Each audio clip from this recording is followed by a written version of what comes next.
Hi, everybody! I hope everyone is as excited and nervous as we are. This is the finale, session 12 of The Soul's Confident. I have been internally screaming for the last 4 hours, and I am Mare, your game master. I use they, she pronouns, and I will be facilitating this heartbreak for everybody. It's fine. Let's go around. Say hi, who we're playing, etc., etc. Who wants to go first?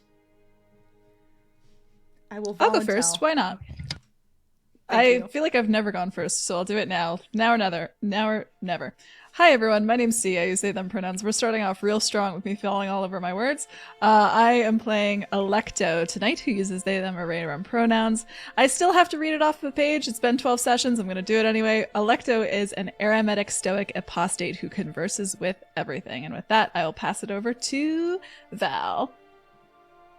How did I feel it in the air tonight that you were going to do that? Hi everyone, my name is Valiant. I'm a TTRPG performer and GM and Twitch variety streamer. I use he, him, his pronouns, and tonight I will be playing Ishmael, who uses he, they pronouns. Ishmael is an iconoclastic empath from the Order of Goetics who calls upon the serpent. This is going to be great. This is going to be fine. I'm going to popcorn this over to April. How did I know you were going to do that? Hi, friends. I'm April. She, her, and I'm playing Lillian, also she, her. And I am a bizarre ardent of the Order of Goetica who splinters into fragments. And everything's going to be fine. Things are going to be great. Everything's fine. It's so good. Alex, you go next. How dare you? Anyway, hi everybody, my name is Alex. I use they them pronouns, and tonight I am playing Eleanor, who uses she, her pronouns, and she is an empathic maker who revels in beauty. There we go. Only 12 sessions deep. Hamnah, I think it's just you. It is just me. All right. Hello, everybody. My name is Hamnah. I use any and all pronouns, and I'm a TTRPG performer. Today, I will be playing Roshni, who uses they, them pronouns, and they are an itinerant ardent of the Order of Weavers who caught Fire's Eye. You know what we forgot to decide before we got started? Who's gonna do the recap? Goes. We don't have to do one. Is anyone actually prepared to do the recap? If you give me a couple minutes, I could. No, it's okay. I will give the quick TLDR. Basically, what GM recap. GM recap. It's going to be very terrible because I forgot, but it's fine. So, the TLDR for this recap from last session. And if anyone wants to pop in and if I forgot anything, please let me know. But the biggest thing that you need to know is that last session, we got Emery's soul back. Emery lost their soul in the gallery, and there was a lot of preparation, and everybody just yeeted Lance Asparakin off the face of the actuality. He will never be an NPC in any of my campaigns again. He is not coming back from any of that at all. Fuck that guy. Anyway, we also realized that, hey, Roshni got their soul back because Alecto went and talked to Taryn, Roshni's ex. And for the first time in years upon years, they feel whole again and feel the full span of their emotions because they were on drugs, emotion leaves, for the last several years. I think those were the big things, right? Am I missing anything? The photograph. Yes. We found it, yeah. Kieran. Yeah, Kieran's family. Kieran went to go check on their family, their sister Avelia and their father King Nine, basically a crime boss. Avelia's dead, had the hand armor taken by Ilford / Shutter / Alistair. They use a lot of different names, and they found King Nine turned into a photograph and ripped in half. The photograph was bleeding with their lifeblood. I think those were the big things. And now everybody, over the course of downtime, was preparing. 2 weeks have passed since, because y'all did a lot of shit. Y'all did a lot. So 2 weeks has passed since the last session. And basically, a lot more people have come into the house without a key. Soul's gone, and just in general, rumors across the city, for those of you who have contacts outside Fartown. But one last thing, speaking of all the fun stuff, and before we get started, we have a content warning. Hey everybody, this can get violent tonight. They're gonna go into combat, but our regular content warnings include for the Soul's Confidant are violence, depression, strained complicated relationships, anxiety, panic attacks, and self-destructive behavior. Several of these will be coming into play tonight. Please prepare yourself. Your safety is important. We are all using safety tools, but if you need to step back, please do so. And if you like what you see and what we do have a tip jar. This is the last night it'll be open, but I have put the link in chat. Are we all ready to get started? No? Okay. We're gonna get started anyway because we kind of have to. The first card pull of the evening on the Silver Sun. And the final Silver Sun card pull to start off a game. I think this might have also been one of the very first cards I pulled in session 1 as well. Elusive Sleep, value of 6, Vision, Swans, Blades, and Water. Meanings, futility, worry, stress, and awareness. The deck knows. The richest noble cannot buy sleep. The strongest among us cannot compel its submission. Even the wisest person might lose a night's rest to anxiety. Still, when we're awake, we are aware, and that awareness can be crucial. Blue magic is enhanced, red is hindered. Over the last 2 weeks, the 5 of you have been preparing, taking precautions on how you needed to, whether it is writing notes and delivering them via the unseen children, or just keeping your mouth shut, or in some cases using magic to keep people from spilling your secrets. I wonder who that could be. And in some cases just being really bad at being inconspicuous. Where do we find you? You have Ishmael, you were able to get a room at the Goetic Hall of Records ready when you are to have this summoning with Lillian. But you are in the final preparations before the storm. I believe we Ishmael. all agreed. No, Sorry, please, go please, ahead. please, please, no, you, please. I believe we agreed to meet at the Curse Maker's shop one last time. I do believe that, though, Eleanor wanted to talk to Roshni and Alecto the night before at the house. Talk is an exaggeration, but yes. Right. So let's quickly do that first, and then we can all meet the next day, the day of. How about that? All right, sure thing. Eleanor, you wanted to talk to the two of them before the next day. Yeah. So. Yeah. Okay. So yeah, if Roshni and Alecto show up, I will bring them quickly into my workshop, which you have been here before, but one thing you would notice is that almost everything has been cleared out. There is like all of the extra materials, ingredients, furniture, literally everything it is very bare in here. And there is just like a large, like imagine like a cart that a bellhop pulls. There's just like one of those and a big sort of white sheet thrown over it. But I will grab a small wooden box from this room, probably the only thing that isn't covered or isn't just like a table or something. I'll grab that and I will hand that to Alecto and or Roshni. Tomorrow's gonna be rough. This should make it a little better. Just turn it on before you go to sleep. Turn it on. Open it. Alecto kind of really gently like flips open the lid. Yeah, sure. You open it up, and inside there is a music box, and in it you see 2 dancing figurines. They are blown glass. One of them is filled with this ever-burning encapsulated fire, and from the other is like this smoky pale glow, and they just dance around each other. There is a sweet but somewhat discordant melody that plays. It sounds like a mix between wind chimes and like large wooden flutes or wooden instruments of some kind.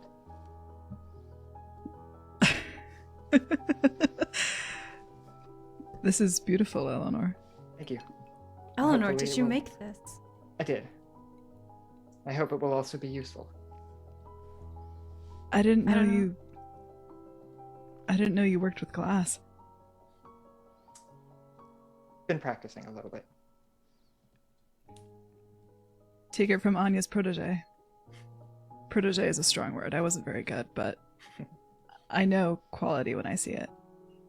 And this is quality. Thank you. I hope Thank that you, we Eleanor. can repay you someday for it. Stay alive. Plan on it. Good. Well, I've been working all week. I think I need to get some rest. We have a big day tomorrow. That we do. And Roshni and Alecto, what will happen if you turn this on? This is sort of an unusual flavoring of me casting the spell Emerald Blessing on both of you. You now have an additional 3 points each in your sortilege pool. Hell, This- let's go. This stays as long as you do not refresh your pool. So don't do anything sortilege and you'll be fine. So don't refresh your sortilege pool until you are close to or at 0, because then it resets it to its original quantity. Oh my god, thank you, Alex. Let's go. I With love a this. measly one sortilege. I have now been thinking full. about this. I have been panicking. Anyway, Yeah, both of us out here with one sortilege, like, this will be fine. This will be fine. anyway, the Cursemaker's shop. I think similarly, Alecto leaves the house without a key very, very early. I think, earlier in that morning, and they head back to their shop where they have been pretty diligently working for the last 2 weeks. And I think similarly, whoever comes in first would see that where there used to be cluttered shelves littered with cursed items, shop's pretty much empty. The shelves are quiet. Things are like everything has been shoved off the shelves, and Alecto was just like kind of just like putting. There's a huge mound of stuff on their desk, and there's pretty much nothing anywhere else, and they're just kind of rifling through all of it whenever the first person comes in. I think Ishmael will come in pretty early with Kieran. Yes. And they're walking in lockstep towards the curse maker's place, and as usual, Ishmael is struggling to find the entrance. I'd like to think that Kieran finds it first, and Kidden has definitely been to Alecto's shop, so they do know where Alecto's entrance is to their shop. So if you are struggling, they will lead the way, holding your hand. oh, that's very gay. And Ishmael enters, and you see him. He is clad in his battle corset, but it is improved with a type of metallic armor on the top, covering his chest and his torso, and leather holsters that hang off of his shoulders with 2 pistols on either side. And by his side, holding his hand, is Kiran, who folks will notice is now wearing Ishmael's necklace. The purple and blue sphere necklace around their neck. Oh, this looks spacious than I remember it before. Morning, my friend. Tidying. And they are still they're doing last minute adjustments on this kind of big hunk of metal. Sit down, and there is absolutely nowhere to sit down. I think they got some chairs from the junkyard at some point, and the chairs are also gone. Chairs not there anymore either. Ishmael will lean at a convenient wall and pull Kiran over there and just be like, "This is the wall we're gonna sit at until everyone gets here." And you can see that Ishmael's breathing deeply and centering. They will get And your eventually, I fingers think squeezed. Alecto pauses and looks over. Don't tell me you're nervous. I think a few nerves is reasonable for what we are about to attempt. I'm mostly hoping that my summoning goes well. I'd like you to have a pal out there. I'll have a few pals with me today. Did you tell anyone that you were getting a friend? No, I did not. Okay. Would you have asked her to meet you anywhere specific? Probably outside the hall of Goeticus, actually. Okay, yeah, then she would meet you there. Wait, Alecto has friends? Excuse you. Alecto has one friend. Outside of this group. One other friend. How dare I'm you? sorry, Actually, are we all not your friends? I'm sorry. I remember a session, I believe it's session 3, where I literally called you friend the first time. So we've been friends since session 3, my friend. Oh, you like, motherfuckers. We're all of family, you. darling. We're family. Relax. Fine. Eleanor. Wow, okay. I'm getting booed in the chat. Eleanor. PvP starting early, apparently. Yeah, early. Your brother would accompany you to Alecto's and walk with He's you. gonna be late, 'cause so am I. Yeah. Both of you are late. Whose the fault is it though? Mine, for sure. For once, you are. He Yeah. is on time, and you are getting kind of shoved out of bed. Yeah. So probably the only person of the group who has seen me like this before was, I think, Ishmael. So Eleanor is not dressed in her usual, very well put together dress and, sort of very nice clothes that are not suitable for, working or fighting or anything like that. No, she's wearing this like sort of slightly wrinkled, like half buttoned white shirt, suspenders, black pants, and just fucking pulling this cart with a sheet over it. And she has never looked more like her brother. They look like twins, just with a tall twin and a short twin. Yup. And Emery is, while walking with you and probably still doing it, as he holds the door open to Alecto's shop for you, Eleanor, and then he continues this when both of you are in. But he is in the process of wrapping his hands and knuckles in tape. I might actually ask him to do that for me in a minute. And it looks like he knows what he's doing. Oh yeah, no, I don't doubt it. You learned this from accounting? Yeah, actually. Good to know. Oh, Why don't you good. show me how to do that in a minute. Accountants are here. Right.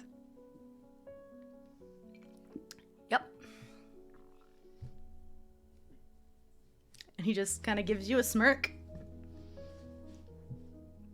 And he I will hope also... you're not just good at talking accounting, Oh, trust Emery. me.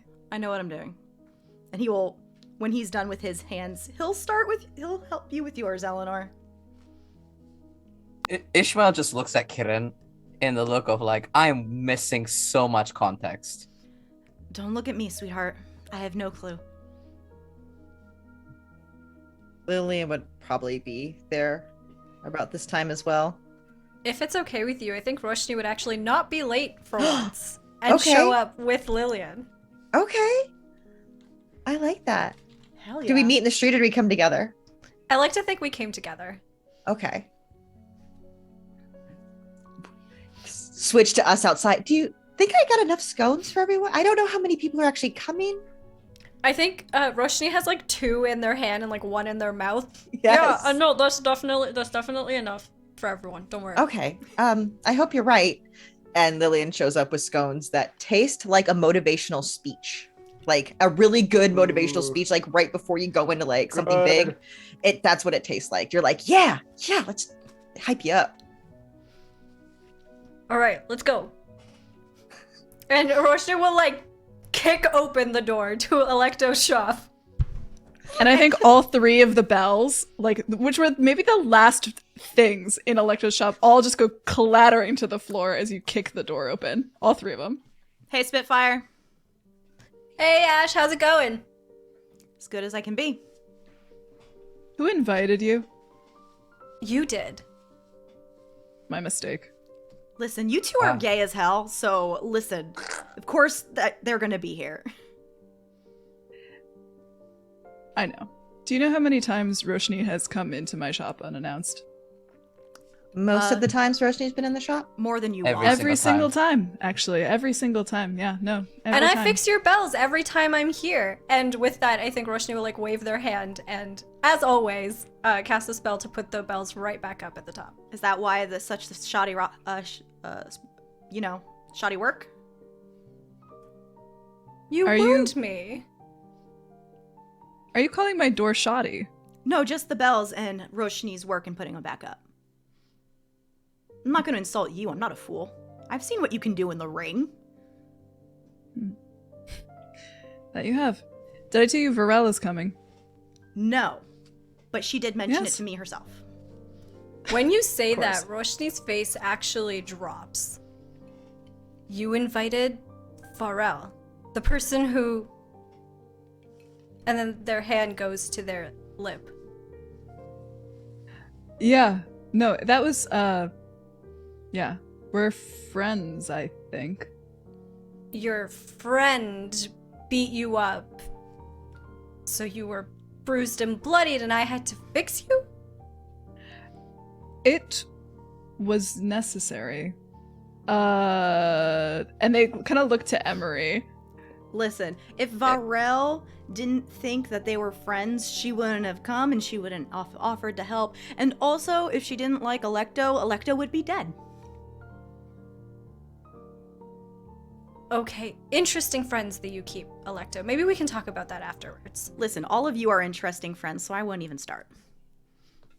Yeah, I was going to say, we are a very, very peculiar bunch. As this is happening, Lillian like slides a scone with like extra frosting over to Alecto. Alecto picks it up, just one bite, the whole thing in.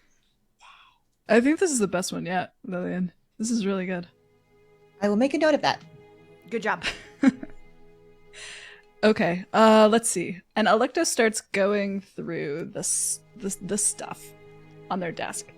And all of it is like this heaping hunks and chunks of brass metal that seem to like almost match the owl mask. But as they start to like untangle the mass of metal from itself, it becomes very clear that this is a suit of armor. Their armor. And they start pulling pieces out and like arranging them around on the table, and they go, okay, bracers for you, Eleanor. You need to keep your hands safe. I had all of this customized. Teth was annoyed that I didn't have your exact measurements, but you're all small, so it wasn't ever going to fit you anyway.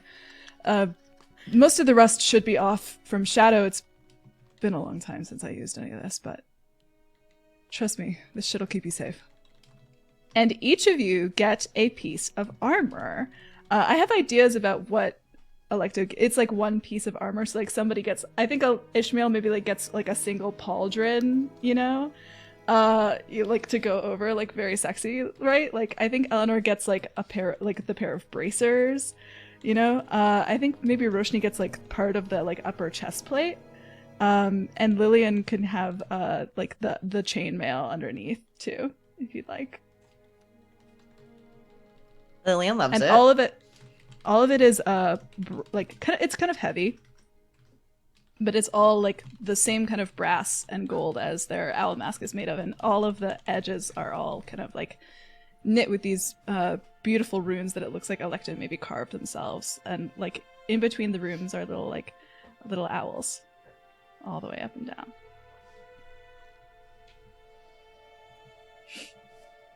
That's And beautiful. they kind of like take some time to like affix all of the armor onto everyone. And I think like even like Kieran and Emery like get little bobs and pieces too, even though I assume it has no mechanical effect.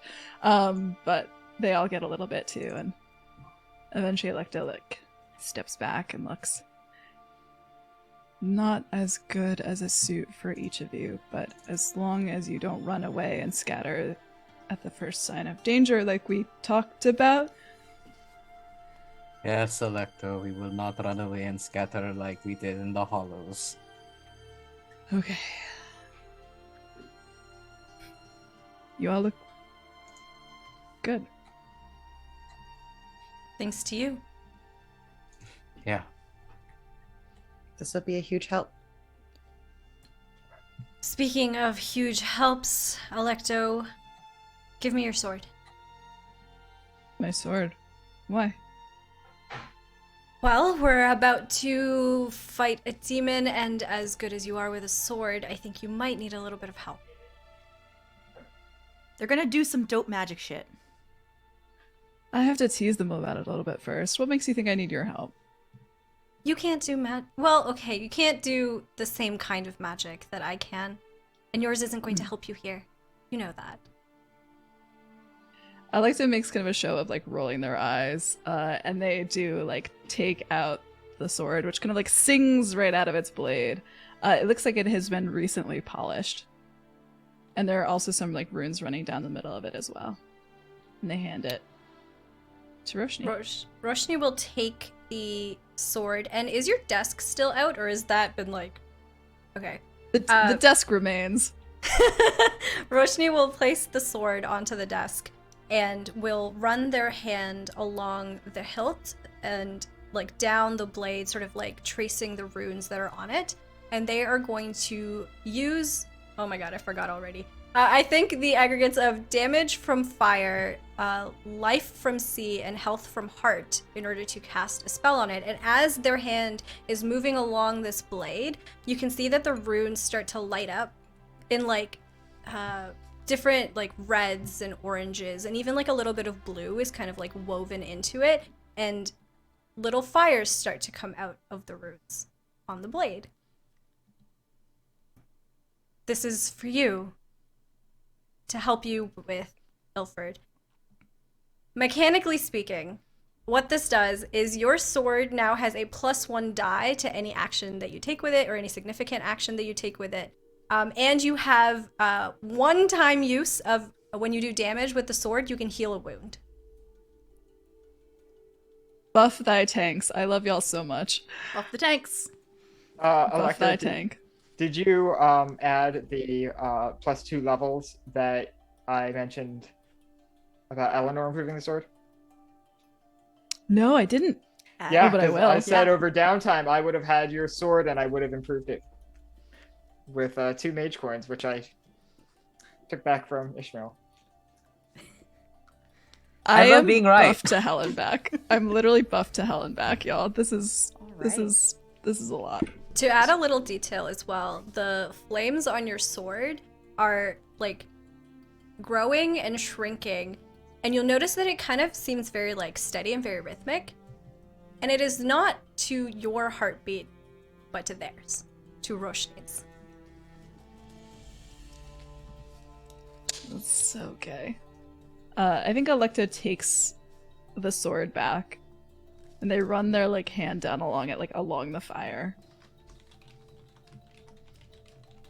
Thank you. No, that wasn't so hard, was it?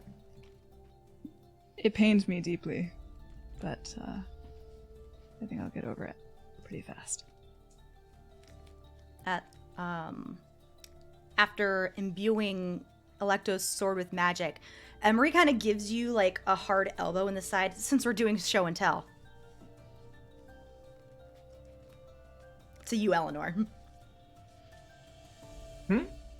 Oh, I'll set this up at the Oh, okay. You're gonna Oh, be secretive until then. I see.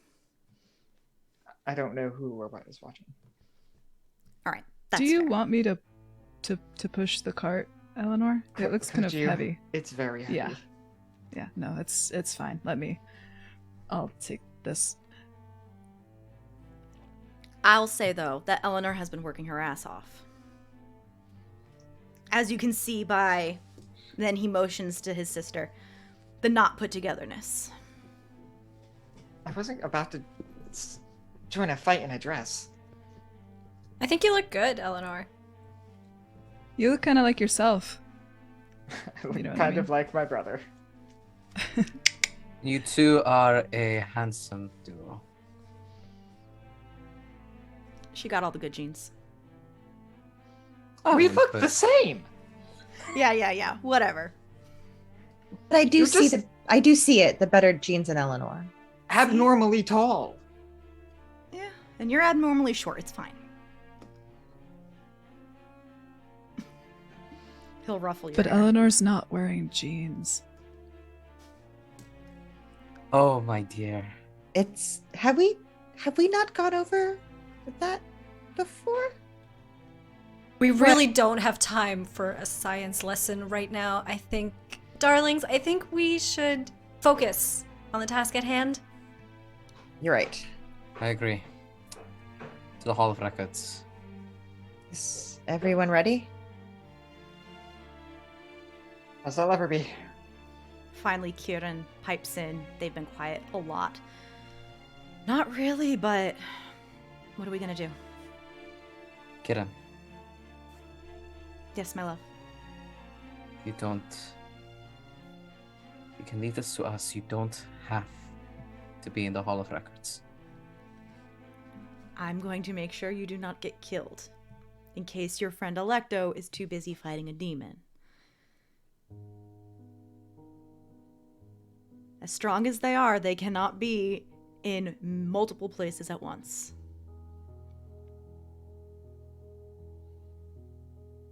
Okay. But you don't throw yourself in too much, right? If you're in danger, I make no promises.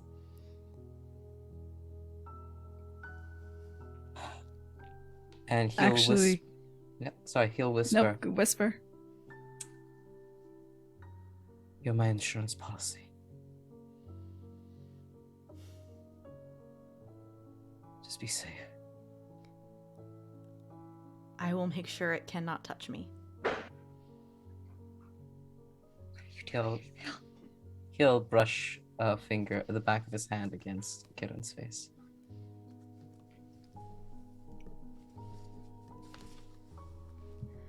Actually, Kitten, before we go, I wanted to thank you. They look at you confused.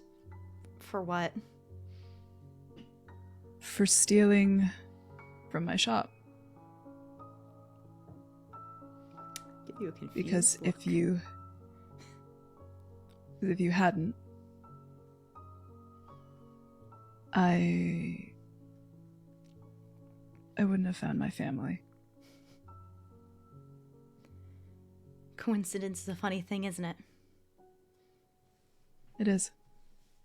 So, and they pull like one final thing off their desk, which is the mirror that they trapped the curse that Kiran stole from them in like episode 2 or whatever. One. And they hand it to Kiran. Episode 1. Episode 1. They retrapped it in the little hand mirror. Here. Use it wisely. I will. And they will, put it away.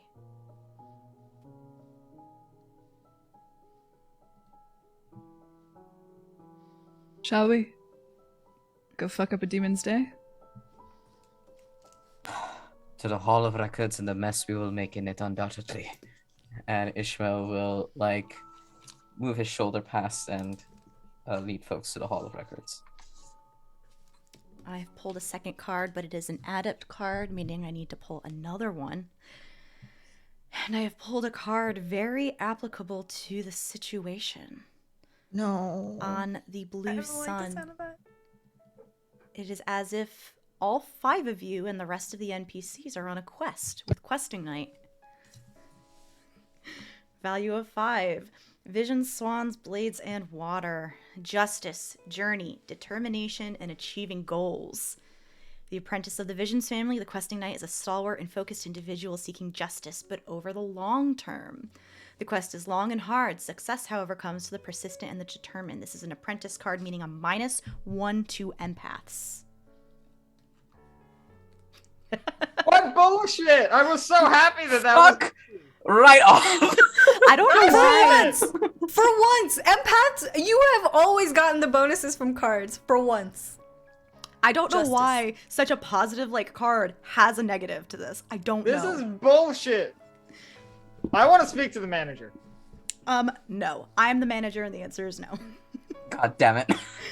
But The 5, 6, 7 of you begin making your way to the Hall of Records, which is essentially the Goetic headquarters.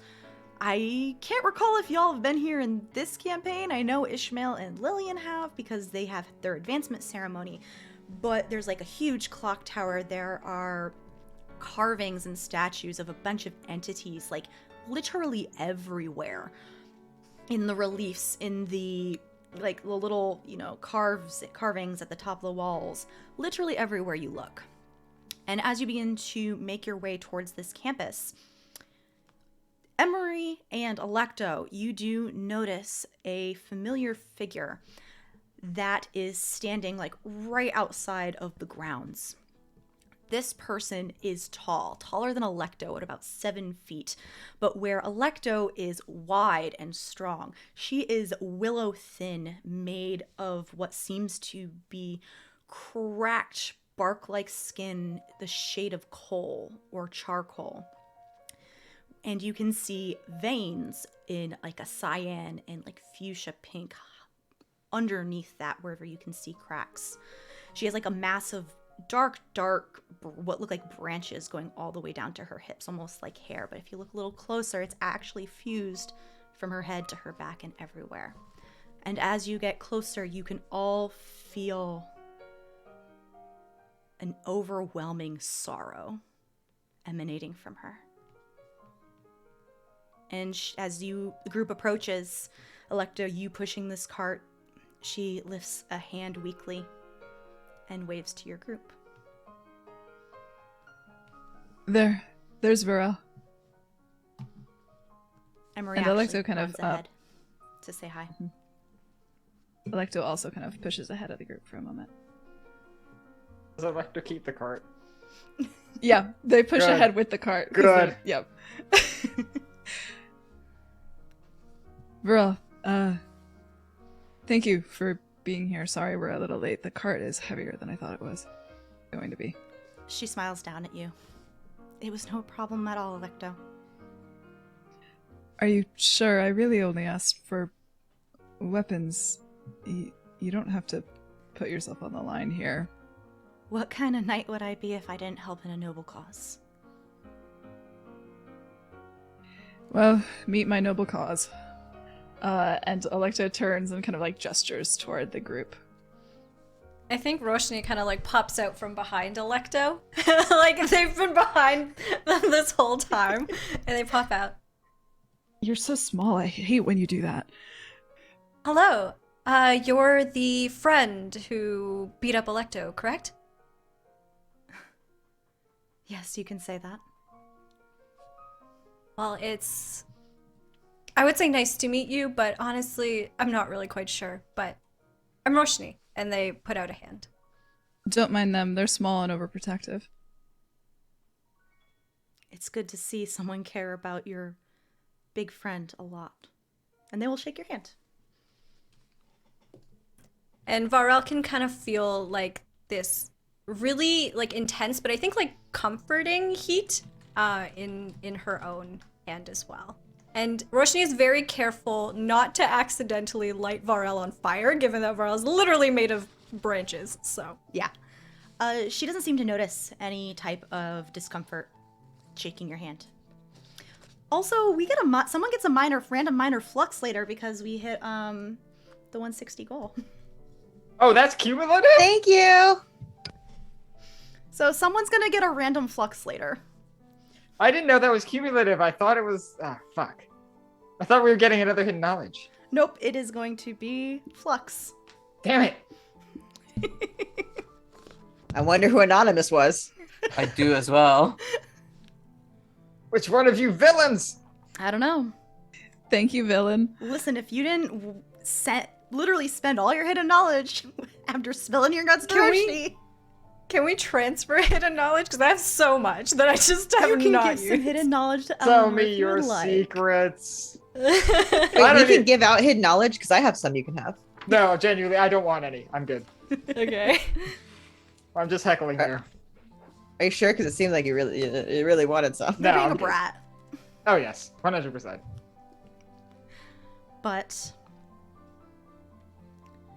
Yes, sorry, Varel shakes your hand with no apparent discomfort at your you-ness with your fire. Well, if you were that good at taking down Alecto, then I suppose you will be helpful after all against Ilford. Have you fought a demon before? Many times. And Roshni seems a little surprised to hear that, but doesn't comment on it. When you've been around for as long as I have, it's hard not to. I think you're the only one of us who has that experience, so... I'm sorry. Did me fighting in the hollows mean nothing to you, Roshni? Well, that's not quite the same thing. Those demons weren't... Ilford. So what? The guy can walk through photos and mirrors. Have you He forgotten can also what rip happened the to arms off of Ophelia? an angel.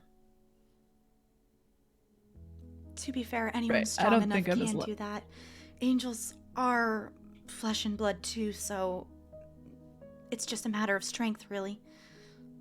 Ishmael's very uncomfortable with this topic of discussion. And you'll see him kind of like exhale, like really briefly, curtly, and just kind of like move swiftly past and look at Varel. Your assistance is greatly appreciated. To the hall. To the hall.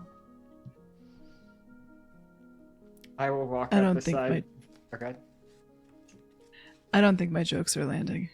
They like kind of whisper that down to Roshni. I don't think I'm doing a very good job of making everyone feel better. I think we should just abandon that plot immediately. No, it's okay. I think people are just nervous. I will sort of walk up beside Varel. My brother says he works in accounting. Is that how you know him? She smiles and leans down a little bit to you. He's not completely wrong. When you are... She kind of like looks over at Emery before making sure he's not completely listening, before turning back to you. He does count money in the books at the fighting pits. Now that does make more sense. So he is technically not lying to you. Technically. Technically.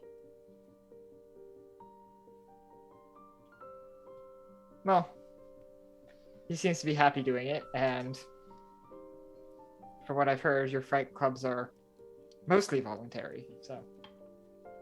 And there are plenty of people there who would do their best to make sure he didn't get hurt. Accidentally, anyway. Accidentally. Accidentally, and I can promise that no one will be coming for him purposefully. Thank you. I appreciate that. She'll put her hand on your shoulder and just give it a squeeze comfortingly. Mhm. But Lillian and Ishmael, I think it was Ishmael who did the organizing to get the room, correct? Yes, I did. Okay, so you were told that you were given a room that is located in one of the towers, which is basically a very large, it's at the top of the clock tower, basically. And you were assured that it is sturdy and there shouldn't be any accidental escapees, at least from the tower itself. Okay. They can't promise from your circle, but as long as the doors are locked up tight, you should be okay. That works.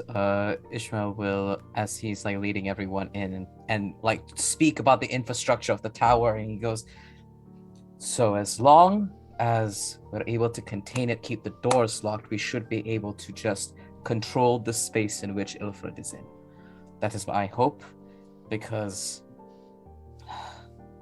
I do not know how well our protective circles are going to work. I will be honest here. I look at Ishmael, look at the tower, look at Alecto, look at the cart, look back at Alecto, look back at the tower, look back at Ishmael. Um, Is there an elevator? Is there an elevator? no. Hey, I love it. Alecto, I can get this if you want to save your strength. No, we can get it together. It is pretty large. It'll be awkward to carry on my own. Yeah, no, let's we could do this together. Ishmael breathes a sigh of relief that he does not have to do another physically taxing activity before the fight. But Varel takes one handle of the cart and puts the other underneath the cart and like lifts it so you high enough so you can grab it very effortlessly, and begins to walk up the tower. The stairs on the inside or on the outer wall, and in the center there's like a column essentially.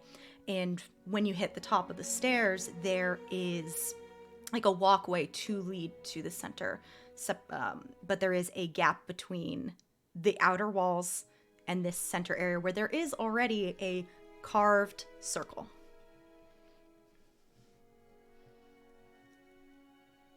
And I think as we kind of we like enter into the space, Alecto like does a round I think, just like familiarizing themselves with the space, with the intricacies of it. Like, can I hide behind this thing here, you know, just checking things out, like watching their like footing just to see how much space they have. There are a couple pillars that are supporting like the roof, but there's only like a handful. These pillars will be good for the smaller ones of you. A tree can take a blow a lot more, willingly than your bodies can, so just duck. Right, and you wanted us to not scatter too much as well? If you all go running off in each direction, I won't be able to find you. You stay together, stay close. Mm-hmm. Roshni lifts their hand that has the hand armor on it. And what's the plan here? Because Ilford still has all of these souls of people. We were gonna take some, correct? So We summon him in the triangle and hopefully he doesn't get out and we defeat him. I have a companion that I'm also summoning to assail them. Hopefully, what my understanding is that we hammer down so hard that they are unable to obtain any additional souls, just so everyone here, and hopefully open up an opening for you then, Roshni, to try and take things out. I've also been working on that a little bit. And Was the- Okay. Sorry, go ahead. What I will do is I will walk up to the cart and I will pull the sheet off, and inside there is an easel and a very large canvas. And the canvas right now shows a moving night sky with like a fucking ton of stars. There must be like hundreds of them. If one of our souls is removed, I'll tap the canvas. It'll go in here. What do you mean? What? I mean that Ilford will not be able to take our souls. If he attempts to remove them because of the blood I used in the pigments, we will still have them. It will still be out of your body, but we will be able to retrieve them. My Would it sister just be- Eleanor, you genius. Is it just our souls or any souls in the room? If we could get The souls them of to... the souls of everyone whose blood I used in the pigments, which would be us us. and my brother. and Kieran, So right? that's what you wanted Oh that yeah, for. if I knew Kieran was gonna be here, Yeah. then yeah. Yeah. I was curious why you wanted our blood. It makes sense now. Everything makes sense now. Honestly, I I will- can't remember giving it to you, but I'm glad I did. You did. Quite quickly, actually. You needed a lot less convincing than anybody else. concerning, darling? What? I was dropping stuff off anyway.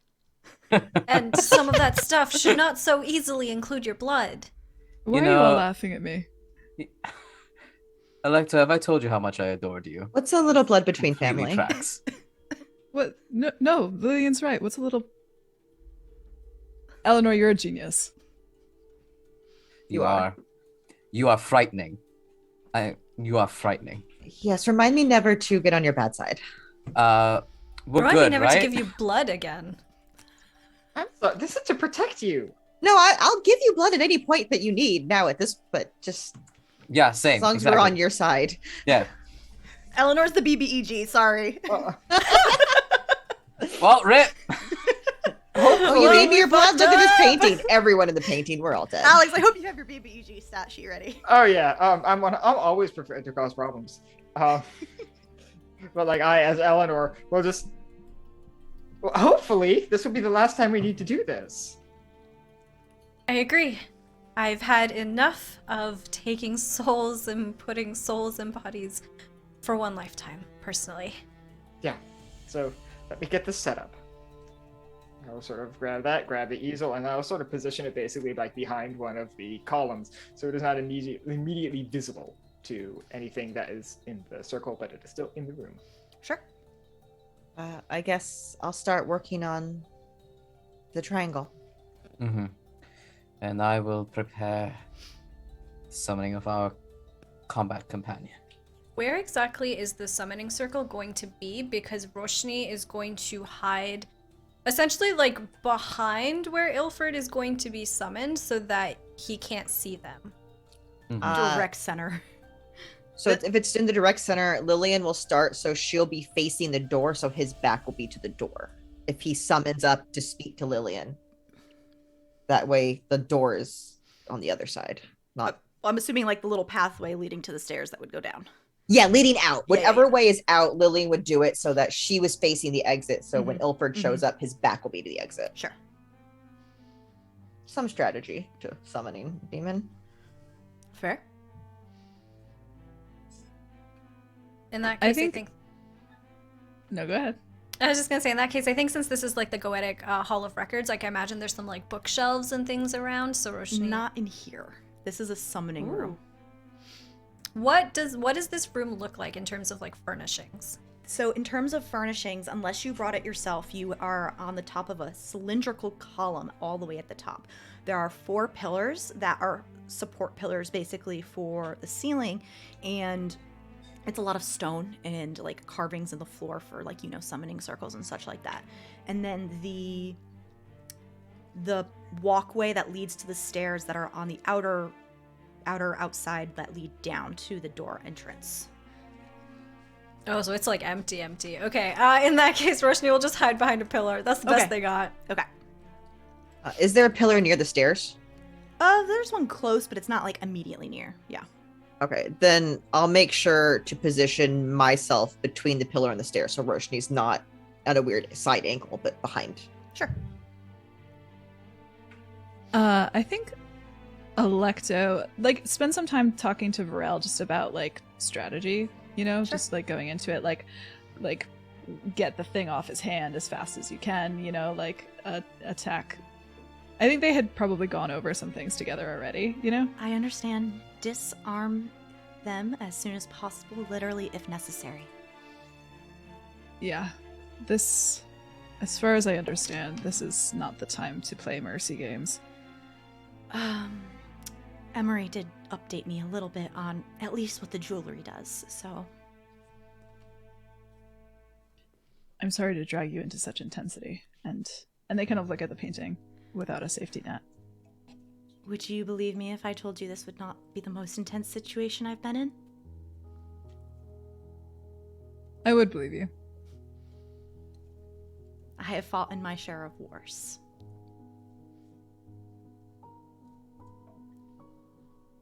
Interesting.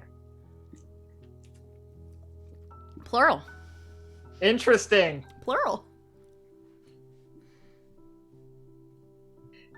You know, I was thinking, Varel, after this, I might like to be introduced to the other knights. They will welcome you with open arms. Thanks.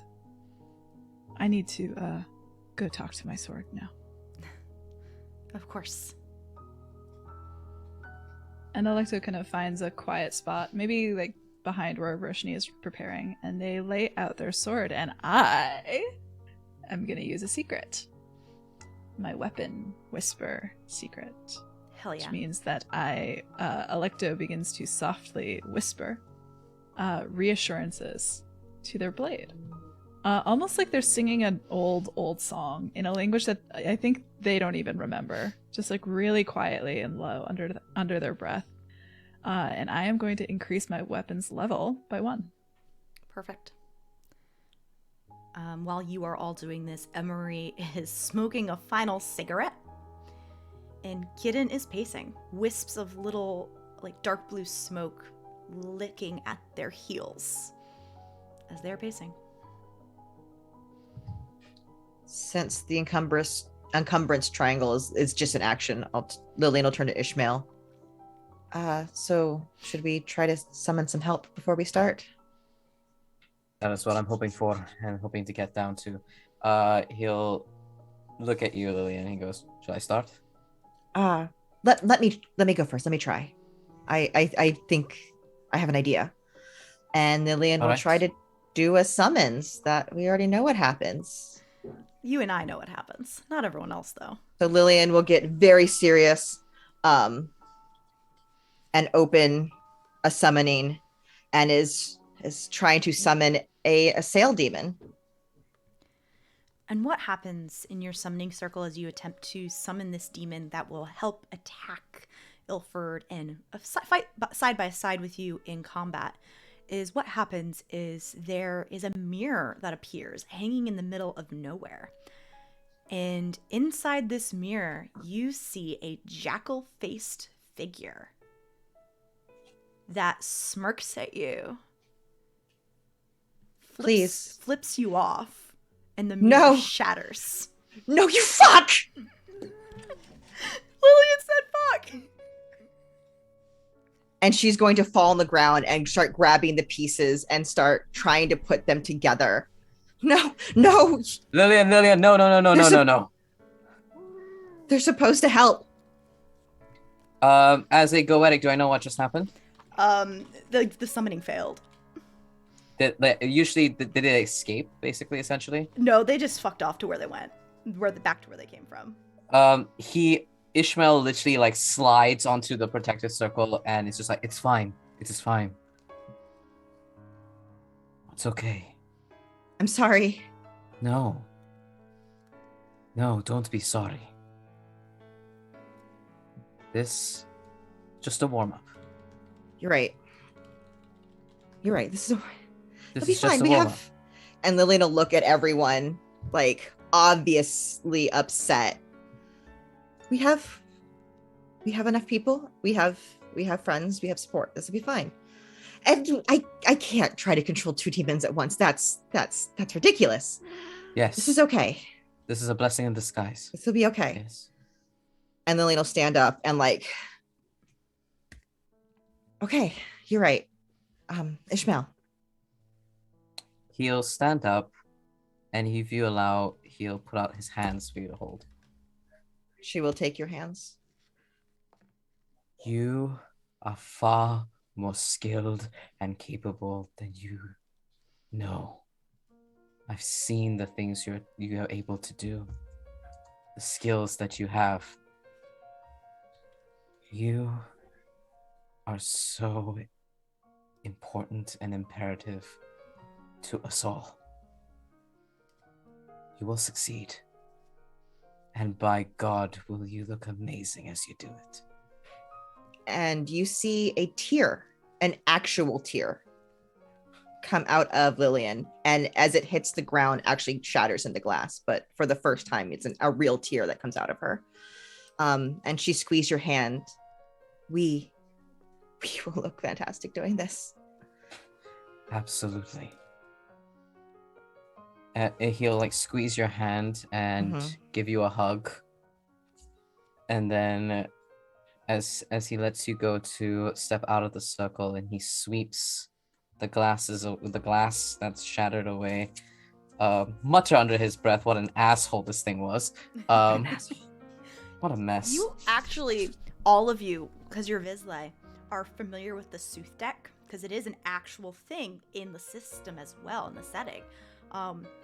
This was the jackal that's interpreted on that card in the Sooth deck.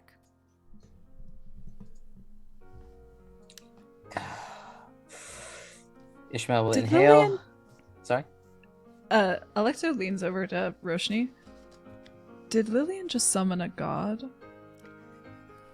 I think possibly the closest thing to a god that this world knows. Okay, just checking. Yeah, I think she remembers a lot more than she used to. Yeah. Yeah. And Roshni will look over at Lillian proudly. Despite the fact that that failed, that's still, the attempt was still badass. All of the the Nemesis and Sovereign cards exist in my Invisible Sun, so Oh yeah. Ishmael will now attempt his summoning as I know that the summoning is already carved, but Ishmael is a creature of habit and will line the carvings with his own chalk. As Ishmael is doing his summoning, I have 2 things to do to prepare myself. Actually, no, 3. So the first thing I will do is I'm going to cast gosh, fucking damn it. How do I pronounce this word? Apostasis or something like that. Oh god, let's see. Oh god, how do you say it? That fucking spell. Where is it? Apocatastasis. Apocatastasis. I don't know. Apocatastasis, something like that. I don't know. It's I a know what it mouthful. means. I don't know how to pronounce it. Anyway, this is like far beyond the level of magic anyone has ever seen Eleanor perform. In the process of casting it, actually, she's wearing like a small glass ring that just like melts into her finger as she casts this spell. And in the process of doing it, she gains this unearthly silver green glow. And if you've ever been so happy that you want to laugh even though nothing is funny, that's a little bit what it feels like standing next to Eleanor right now. The next thing I'm going to do is take my action rest and then cast Prescient Defense. The final thing I will do is produce from the cart a small like pot of soil and a disembodied black hand. Emery looks so proud at you.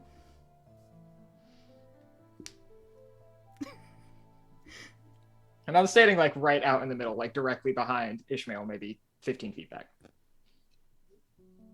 Ishmael? As he completes the circle with his chalk, he will not sit but stand for the first time in this summoning as he puts his hand out, chalk on his hand, and as it almost like lights up a little bit with a slight glow, and 2 serpents appear out of his hand as he will use the appearance of the serpents to pull something from the thread of reality itself, like rope. So you know how I was just saying I take all the Sovereign and Nemesis cards as actual creatures in my game? The card I pulled for Ishmael was the Imperator. Value of 9, visions, swans, blades, and water, wisdom in war, turning points, and deciding factors. I'm putting the art in the chat for all of my players, but the creature and entity that appears in front of Ishmael is a long-haired man in plate armor wielding a sword with what kind of looks like a crescent moon on his head. and he stares down at you. He's probably just shorter than you, Alecto, just as broad. You still have your height. Honored entity, we desperately need your aid against a demon running wild, stealing souls and affecting the lives of all of Satyrine, hell, even the entirety of the suns. I'm aware. You don't need to say anymore. You would The all serpents recognize retreat the back. Imperator. The Imperator. Even Okay, though. now I. Oh, go ahead. Roshni would then lean over to Alecto. Okay, now I think Ishmael is summoning gods. Alecto looks as close to a 12-year-old's like fangirl as they have ever looked ever in their life, I think. Like their like eyes are blown wide, like these mismatched eyes, and they're like holding their sword like kind of like really close to their chest. And they're just staring slack-jawed, and they don't say anything. I have never seen this person before in my life, but somehow he seems familiar. So I will just look at him and give him a knowing nod. They politely nod at everyone else that is there. Anything else before you would like to attempt the summoning? I would like to cast Alecto casts Myrmidon's Strength Okay. on themselves. As it's my favorite spell. It a has good to happen. Action rest to get back my sorcery. Fair. Lillian takes Oh wait, the gun out can of we the do case. that now? Can I do that now? You may, yes. Oh my god, please. Same. I would like my sorcery back since I failed. And Lillian gets her gun out and has it slung across her back ready. Not in her hands. That would be obvious, but Right. All right. Another thing that I would do is Ishmael will, you see him mutter an incantation, and on his torso, a small hole will appear. You see a 6-inch hole, and inside it, a little spider sits. And you see him like whisper to it, and the spider will move to one of the pillars and stay there. And you see this very thin thread that the spider attaches to. And then he'll take out his 2 guns. Pew pew.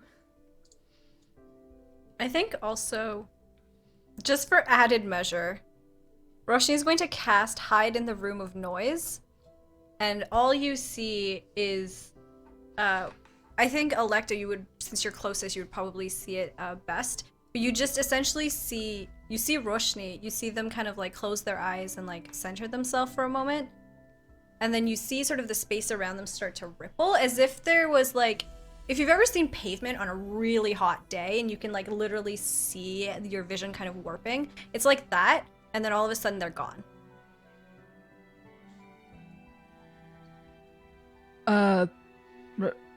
Roshni? Wait, am I allowed to speak in this? I'll say- it says until I move. Yeah, you can speak. Okay. I'm still here, Alecto. Don't scare me like that. Oh, are you worried about me? Of course I'm worried about you. Don't be. I'll be okay. As you all are all readying yourselves, Kieran kind of takes like a semi-defensive stance, and you see Varel grab at her side, and her hand kind of melts into her bark, like skin, and from the bark she pulls a sword. And last but not least, you see Emery take a huge inhale, and as he exhales, he puts up his fists, and 3 little runes are hovering around his shoulders.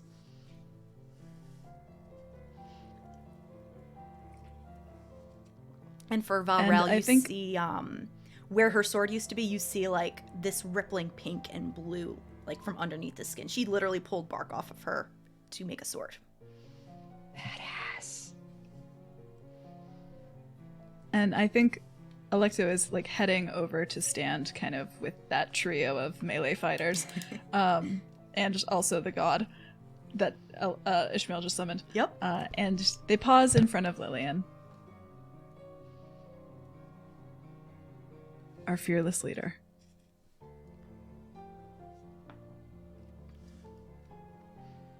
See you soon. Are we ready then?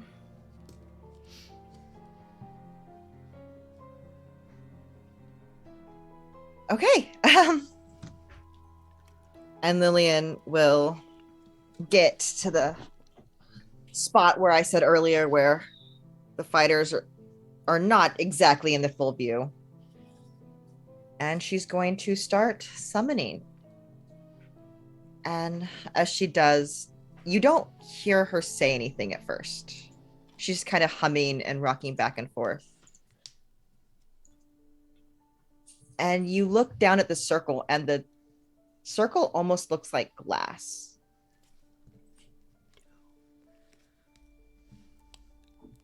And you can't really tell what's going on. It just looks very still and glass-like, and you see a flash and another flash, and you hear the sounds of camera noises, of camera shutters and lights. And she looks at it, and her eyes, one is blue and one is red. And she points to the glass surface and pokes it, and it shatters, and she looks at it and says, "Alistair, show yourself now." I've pulled a card for this. The next card in the path, the Indigo Sun. I've pulled Incriminating Skull. Secrets, ravens, books in flame, disaster, discovery, evidence, connections, friends and family. Gold magic is enhanced and silver is hindered. As you are summoning Alistair, the photo demon that you have been seeing intermittently throughout this campaign under multiple names, Ilford, Shudder, in photos and not. Nothing shows in the circle as you summon. But since you are all kind of scattered throughout the place, couple like 7 feet above the ground, right outside your encumbrous triangle, you see a figure made of like brown, shiny film, like photography film, cross-legged with their chin on their hand, looking down at you. Dear Lillian and friends, I was wondering when you were going to summon me. I knew something weird was going on. You know, if you just wanted to talk to me, you could have just gone into talked at a photograph, and then we could have had a nice little talk. You didn't have to go through all this effort. A talk where you don't tell us the truth. Your little secretive friend over here can tell you there's a huge difference between secrets the truth and just omitting the truth. Yeah, they were pointing at you, Roshni.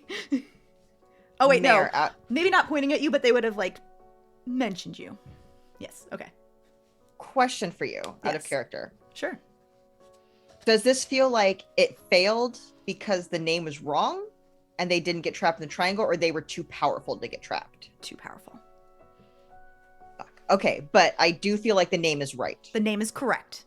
Okay, cool. Cool. Fuck. Okay, cool.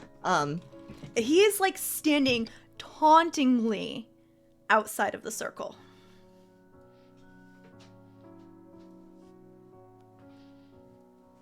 I'm sure we can talk about this like civilized folk. We can when you give everything back that you took. We took. I'm sorry, what did I take? I don't remember stealing anything from you. Where are they? Where are what? The souls, the pieces of souls. Oh, the ones you gave me? Yes. Oh, they're long gone, sweetheart. The small little fragments that I took after you developed your photos, they're gone.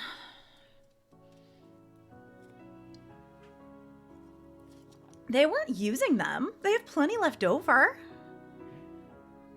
And what did you need them for then? Oh, sweetheart, you know how demons work. They're a great bargaining chip. We don't have souls. It's great to feel emotions and such like that. And sometimes they just taste good. Have you ever tasted someone's sorrow? It's quite exquisite.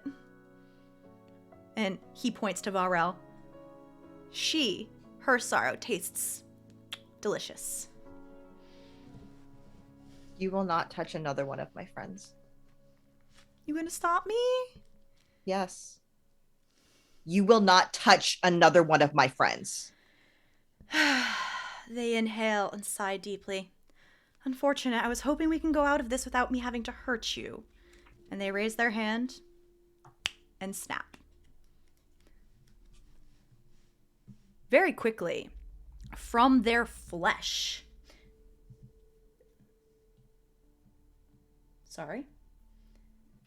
From their flesh, multiple spools of camera film, undeveloped, just yeet out of him and go off into multiple corners of this room.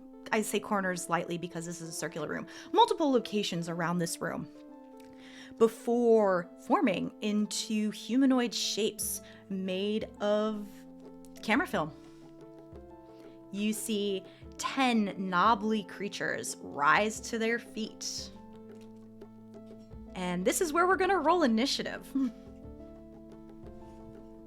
So everybody, you have, you can use movement bene to increase your venture.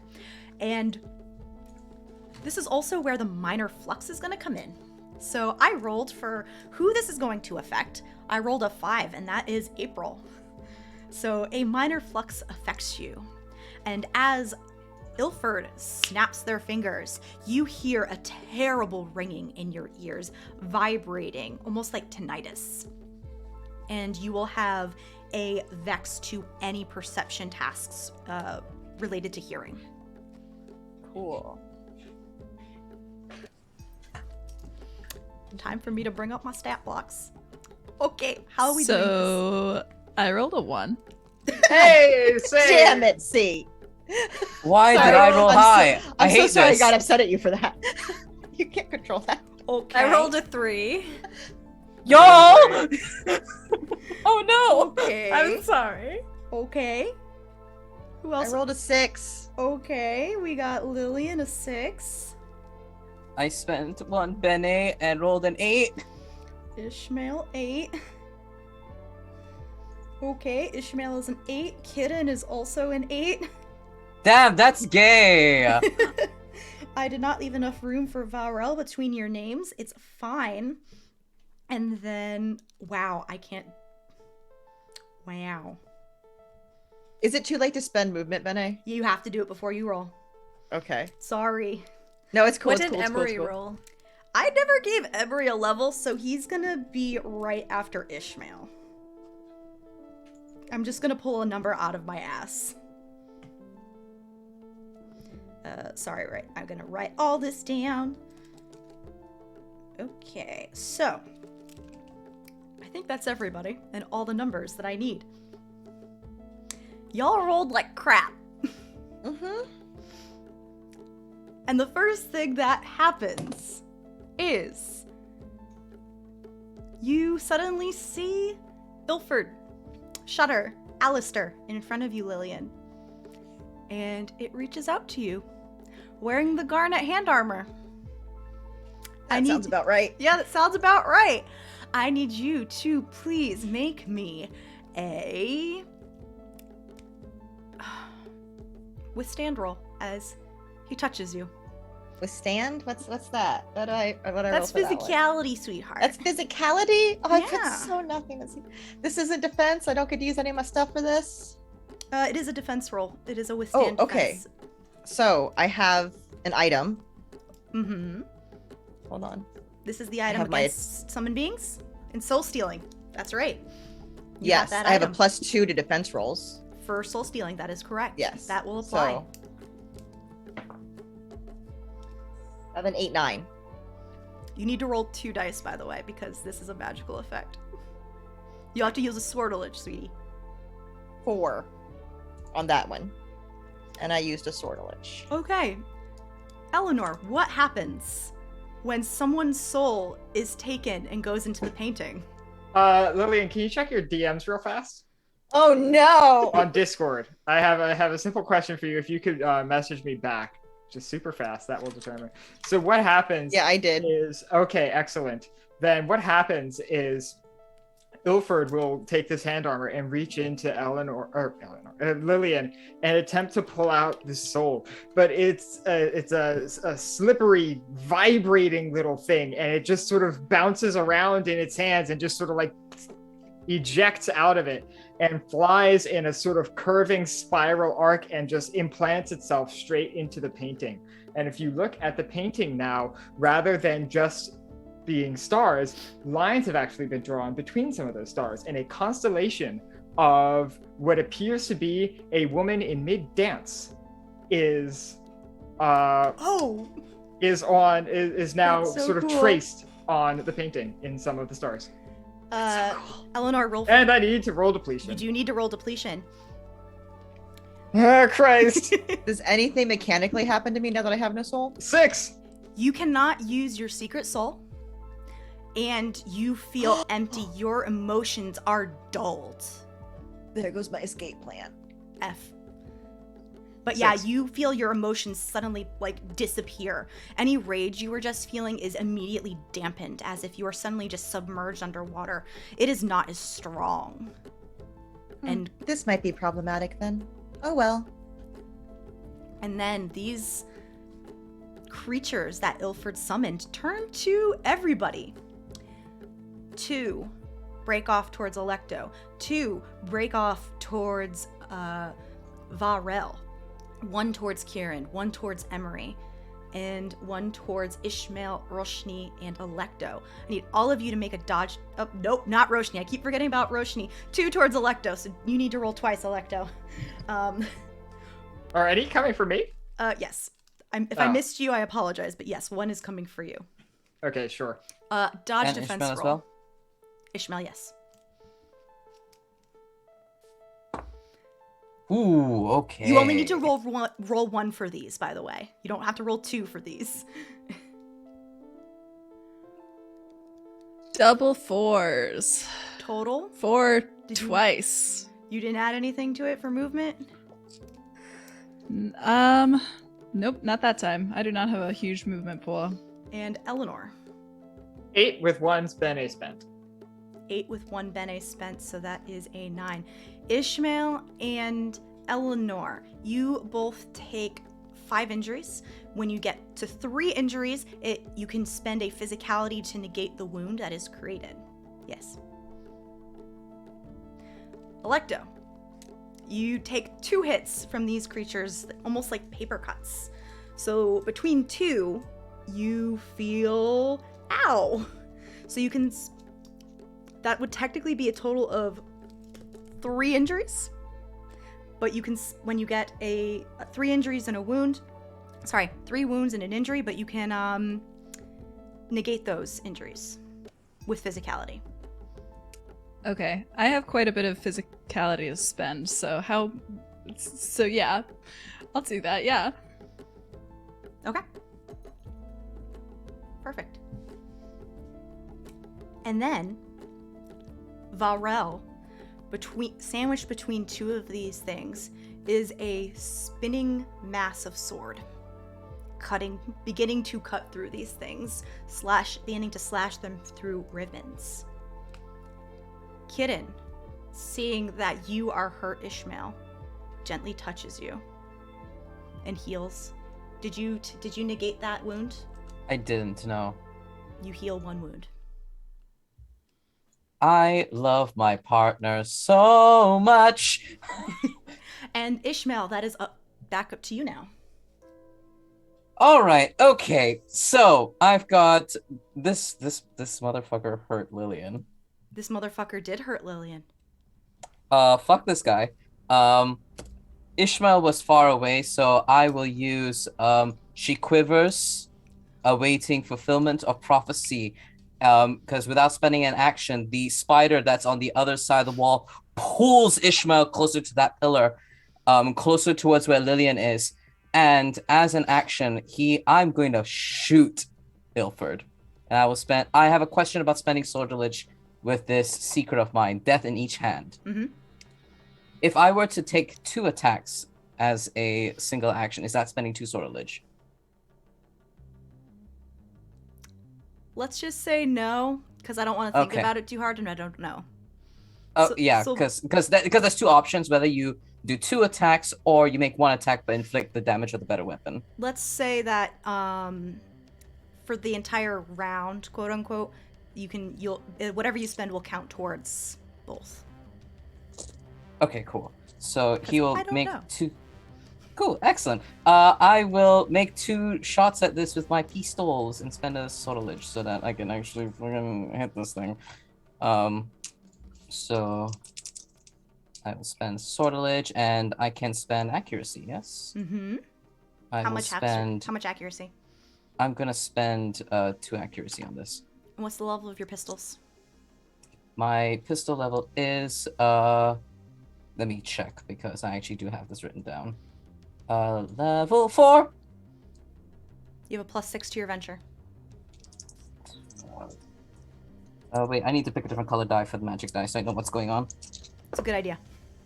Alright, cool. So that is a 9 on the magic die and a 5 on the non-magical die.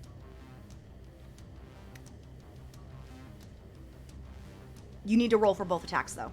But the bonus, okay. I'll roll a second time. Yeah. Okay, cool. I'll roll again. I wasn't sure. That is a 6 on the normal die and a 5 on the magic die. Your bullets ricochet. Fuck off!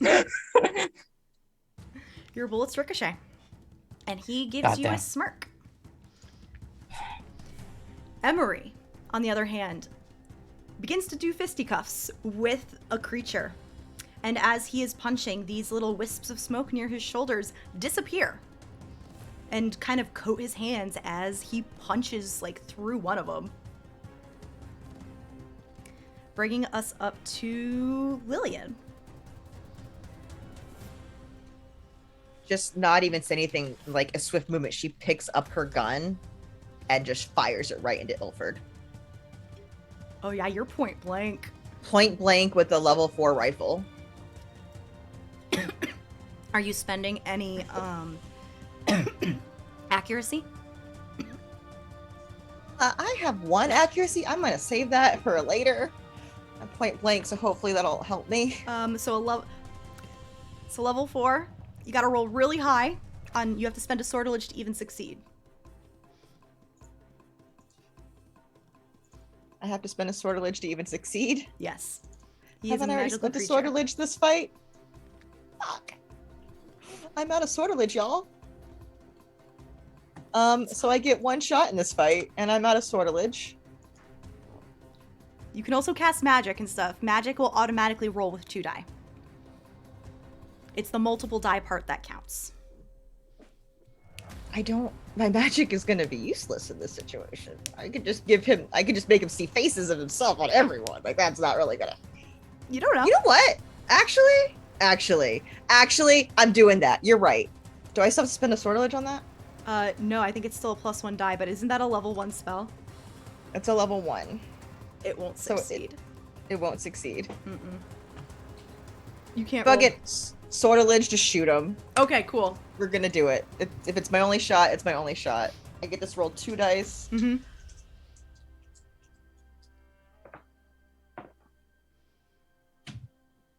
You can do it. I have faith in you. It's a 7 and an 8. Or no, 7 and a 6.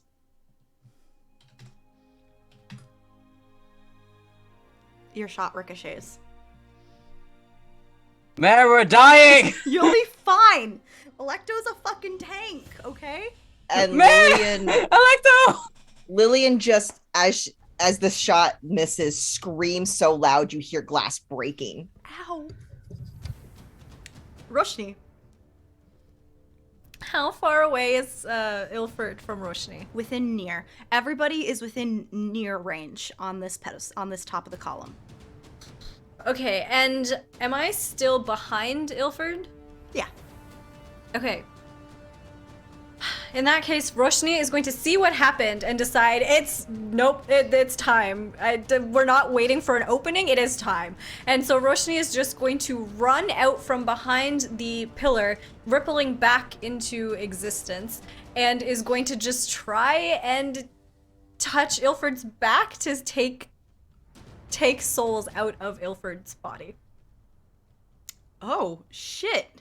Yeah. I'm trying to weaken his magic, ideally, as well, in the process of doing this. You're so fucking smart. You're so fucking smart. You can do this because the hand armor is the same level as him. So it automatically works. Yes! I will I'm sorry, that was really loud. Okay. I will adjust on my end the level. It'll be easier to hit him. Okay? How many souls can I take with that one hit? Because we have 3 gems that are empty. Can I take 3 or can I only take 1? You can have...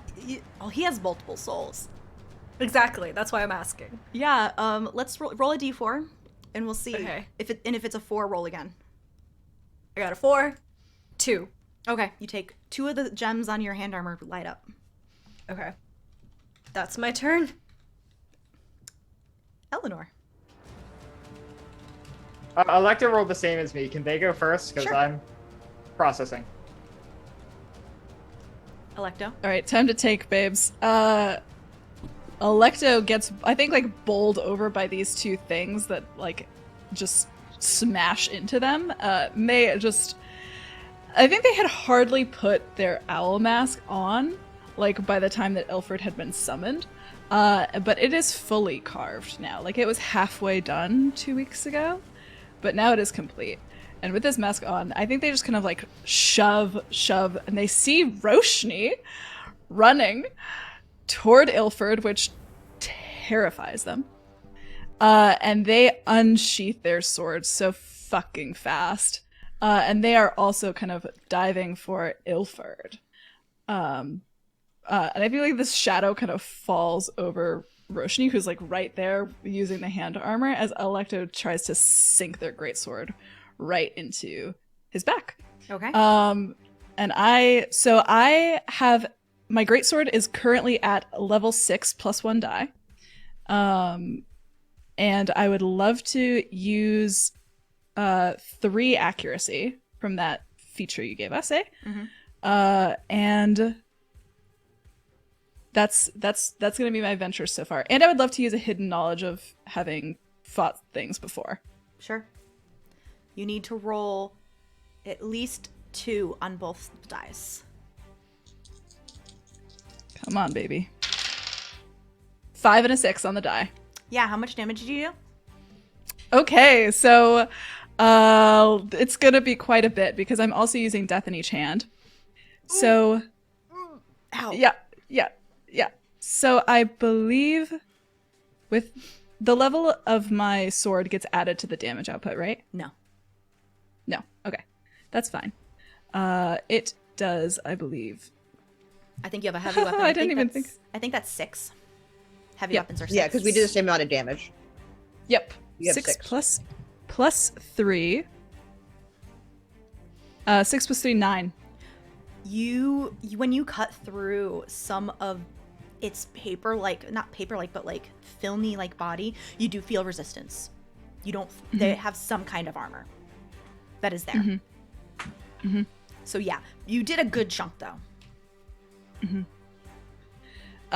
And Alecto just like sinks their greatsword all the way into the demon's back, and is actually going to try to, since it's made of paper, right? They're just going to try to like. Yeah. That was normal, but then because of death in each hand, I will also make another attack on this round. Eh? Okay. As Alecto, on the same action, as Alecto brings out the dagger at their hip that has that same gem that once held Roshni's soul, as they also like sword to the back and then stab like up and underneath in the ribs on the other side. So let's see. Yeah. In case it's relevant as well, just reminding you that your magical sword, it has fire on it as well. Yeah, it also has fire is on really it. flammable. But this is also a demon. Set the photograph on fire. Set the Give us photograph worth on a fire. shot. So that is another 7 and a 2 on the 7 and a 2 on the dice. When that secret, does it have to be with the same weapon, or is this just flavor with the dagger? It's just flavor with the dagger. Okay, then I was just asking because of the sortilege stuff. So yes, it will also go through. Great. That will, I believe, be another 9 then. Okay, same thing. You do feel resistance. Eleanor. I am going to look down at this potted plant and this hand in my hand. I'm going to drop them both, and I'm going to run towards Lillian. And I'm going to shoot a look over at Emery, watch my back, and dash over to Lillian. Can I make it to her just to touch her? Yeah, I can say you can touch her. Sure, so I will run up to Lillian and just gently place a hand on her shoulder, using one of my charge of apocastasis. All of your pools are restored to full. Alex, you beautiful, beautiful, beautiful bastard. Alex, I love you. I'm sorry for any bad thing I've ever said to you throughout this entire game. I love you. I don't think you have.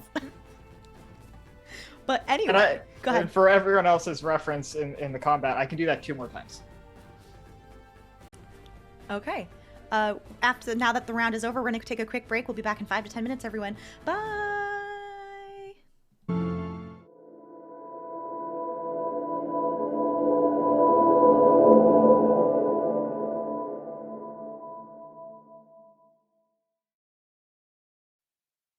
I am so glad our captions were cleared before coming back live, y'all. You're welcome! You'll never know. You ever been on a live stream and a call behind the scenes? You know the ridiculous shit that goes on when we're not live. Anyway, we're back to the fight. People are getting hurt. People are getting healed. It's a lot of stuff right now. But anyway, I've at the start of each round of combat in an action scene, I pull a new card for the effects. So, on the Gray Sun, I have pulled the Watcher, value of 9. Mysteries, Rats, Mirrors, and Stone, meaning parental figure, sight, alertness, observation, and knowledge. It's a sovereign card of Stoics, so Alecto, you get a +2 to your ventures. Which is good. Everyone else gets a +1, right? And everyone else gets a +1. That is correct. But it's the top of the round again, and that means it is Ilford, Shudder, Alistair's turn. Meaning he just had some souls stolen from him. And he turns to Roshni and just gently, slowly reaches out to you and touches you. And I need you to make a withstand defense roll, please. Ah! You need to apply... you said this is physicality? This is physicality, and you do need to use sortilege to succeed. Okay. I will use a physicality, I will use a sortilege. Can I use a hidden knowledge based on just everything we've learned about Ilford? Mm-hmm. Okay, then I'll use that. I'm trying to see if I have literally anything else. You said this is withstand, not resist, so... Yike. Okay, +3. Let's see. I got a 5 + 3, 8. And then rolling again. 4 + 3, 7? So, Roshni, you feel your body just feel really weird as Ilford touches you. And everything seems to get really large, and you find yourself suddenly staring at the top of this ceiling. Is there like a cobweb up in the corner over there? It's really weird. But the rest of you in the ring, like engaged with Ilford or just able to see Roshni turn into a picture. Ah, fuck. I'm sorry, so what do I see? The ceiling, and just every once in a while, like a limb that gets in front of your vision. Okay. You are a photograph. You can still Okay. move and do things, but As a photograph. as a photograph, yeah. I will still say you can do stuff that's at range, but if you want to touch anyone or move, you cannot. So you could still do things, or you can also try to get out of it as well.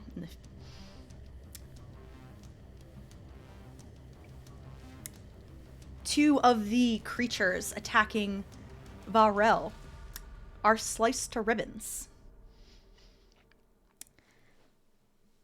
They were sliced to ribbons last round. And she begins bolting her way towards you, Alecto. Ishmael, Eleanor, and Lillian, please make rolls, please. Dodge defense rolls. Also, Lillian, don't forget you have dodge from your, My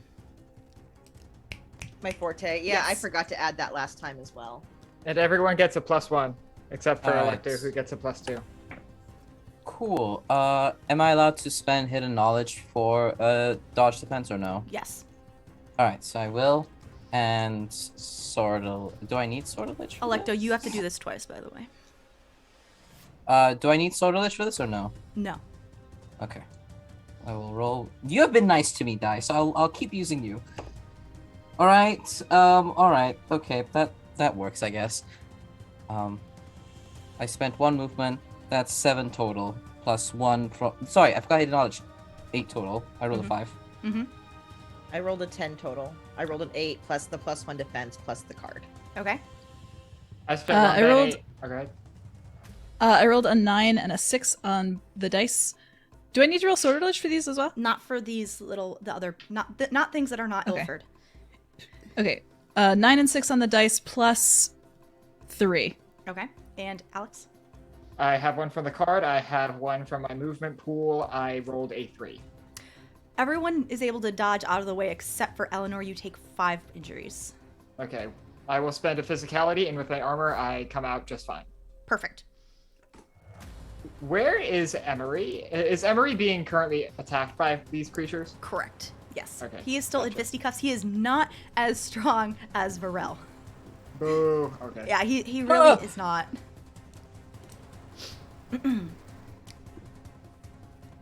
Varel has made her way over to you, Alecto, but that is her turn. She had to move to get over to you. Kidden, however, is looking over at Emery, who has taken a couple hits, and he kind of points his finger like a gun and just does a little pew and hits one of the ones attacking Emery. And it kind of just goes right through the paper like a headshot. My partner's so cool, y'all. Ishmael. Finger gun bad guys. That's gay. Of That's course. gay as hell, and I love it. I course. love them so much. I love my partner. Ishmael is fucking sick and tired of this bullshit.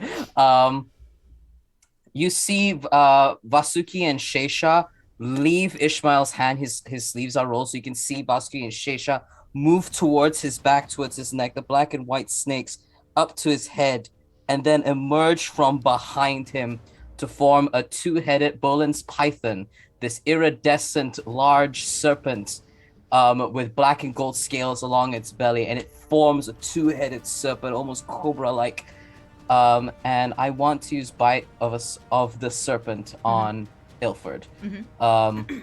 So what do I need to do? So I got a +1 with my thing. I would like to use a hidden knowledge, so that's +2.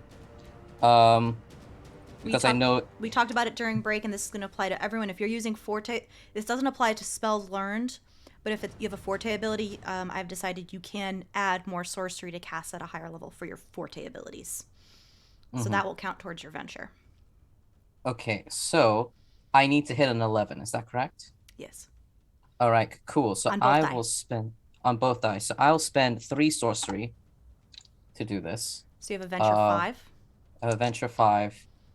I think that's it. And then I roll 2 die, I believe. Let me double check my. So you need to roll at least 2 6s.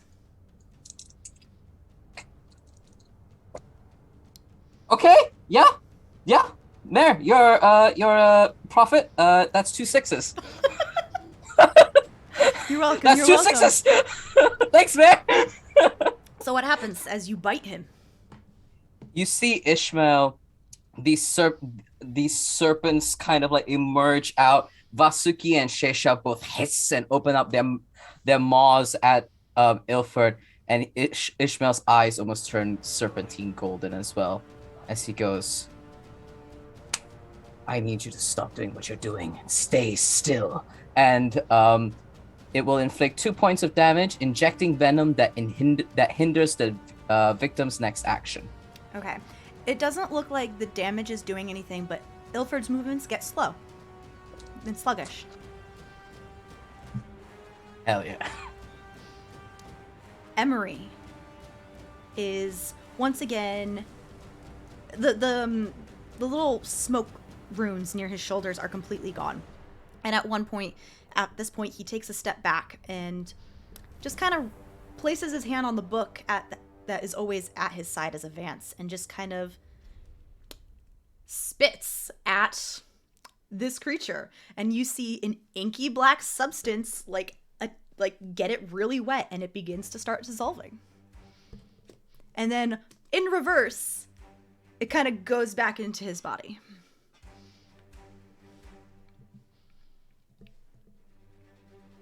Lillian. Okay. So I saw Roshni pull souls out of Ilford. Correct. So now I know that there are souls in Ilford. Yeah.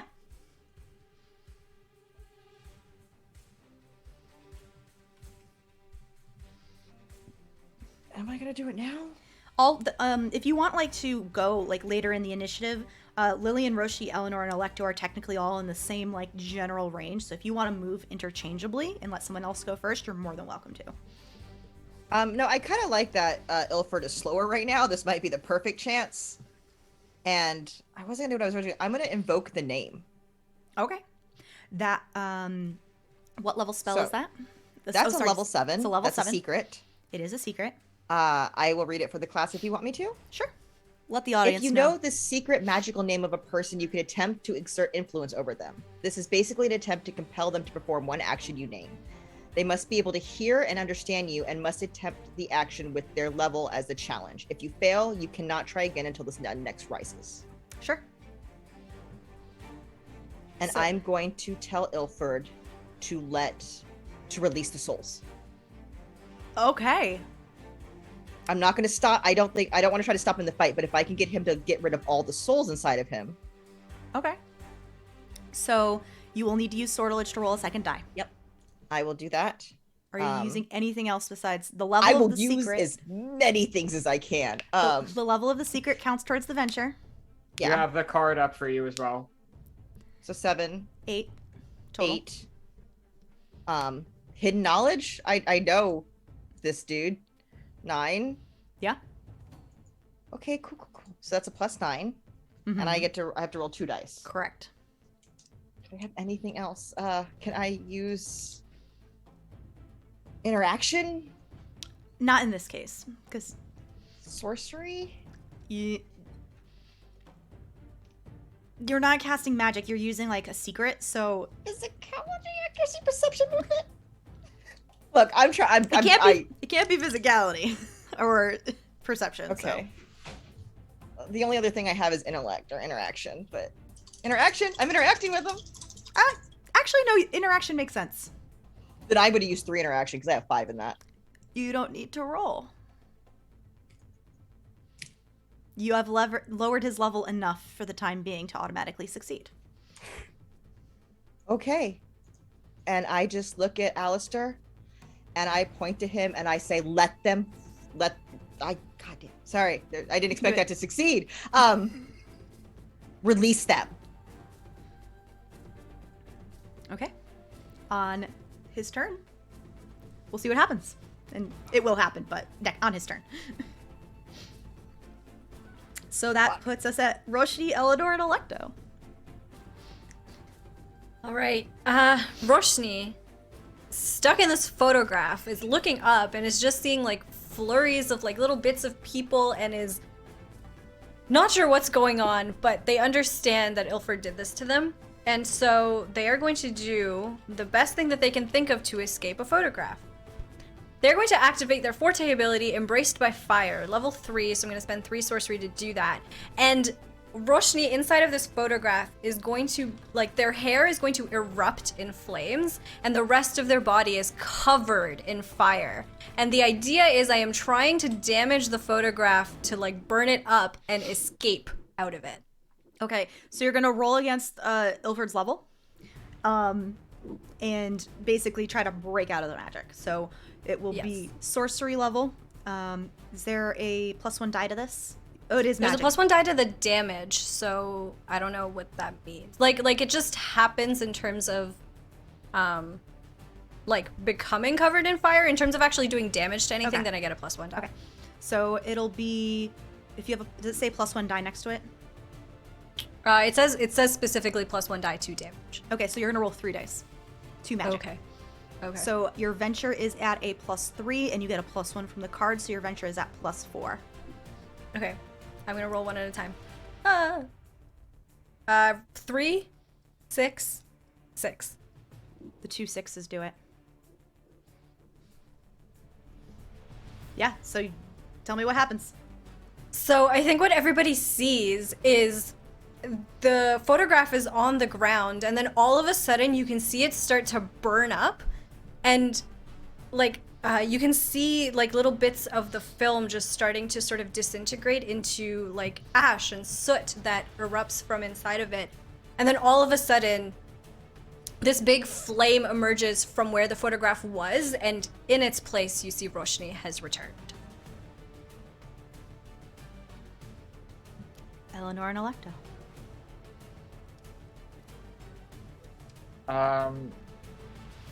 I'm going to sort of appraise the situation. Note that everyone seems to be in a pretty decent spot. If you need help, come to me, and I'm going to turn my ass back around and run straight the hell back to my pot and my little disembodied hand. And am I close enough to be able to activate that object? Yeah, Okay, because I said you were close enough to touch Lillian and do an action, so. Yeah. So I'm going to run back to where I dropped these 2 things. I'm going to put this pot on the ground. I'm going to take this like disembodied, like necroticized black hand and just stick it straight into the dirt. And then it starts like waving around in there, just kind of flopping. It seems to I've be activated taking, the black hand. it seems to be taking stock of everyone within range, so it kind of like points at each person before going back around. Yeah. Alecto. And I'll have to check that every round. Yep. There is they're wearing their mask, but their whole, when Roshni disappeared, when it was the relief I think is palpable, and I think in your sortier, Roshni, you feel the heartbeat lower a little. In that sortier that you have, that was a gift. Anyway, Alecto, I think, has maybe just been like parrying with with Ilford as this round has gone on, and I have been wanting to use this spell since the first session. As Alecto, I think as Varel like kind of comes up, Alecto shouts back. They jump backward, and I would like to use Red Presence, which is a level 5 spell to start, +1 die, and I can cause one single faraway object. Single faraway object that I can hold in one hand to turn into a violent energy and explode.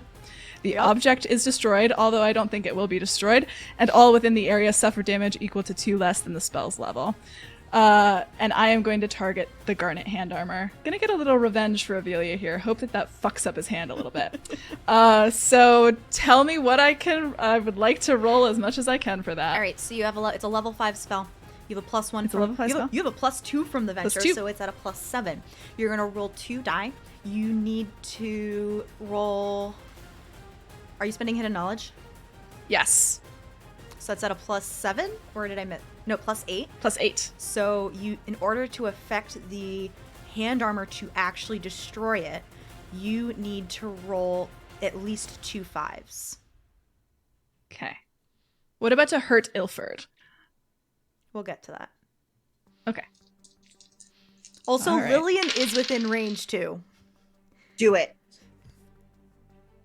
Oh, I shouted back. Do I it. rolled a 6 and a 0. Was the 0? What was the 0 on, my dear? My magic die? Oh, love it. Fucking love it. That triggers a flux. So, first of all, the hand armor is not destroyed, but it does violently explode on Ilfer's hand. Lillian, you take 3 points of damage from this explosion from being nearby. Is that injuries or wounds? It's injuries, and it'll go into physical stats, which is Okay. wounds. And then I have an armor.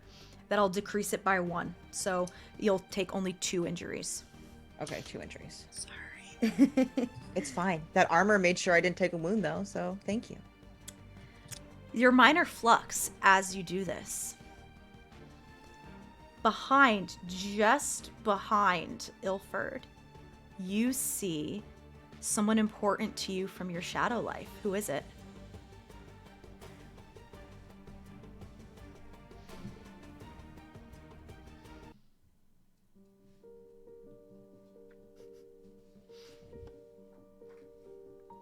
I think it was the first knight that Alecto ever killed. The first other knight that Alecto ever killed. Beautiful. And they are... It's as if they're falling on your blade. As you see this ghost of a memory. Yeah? Yep, just in the smoke of the explosion, I think Alecto kind of like pauses there because, yeah, they were the first knight they ever killed, and it was an accident. They did fall on their blade. Oof. Oof, oof. They just kind of pause and hold, and I think they're stuck there for a moment as like the explosion kind of goes off. Does it fuck up Ilford's hand though? A little bit. Not as much as you would hope, but it does. It is singed and it is almost a little burning as it explodes, but is not destroyed. At the top of the round with Ilford, I've pulled the Weeping Priest. The Weeping Priest is... Oh, fuck. I hate my mouse.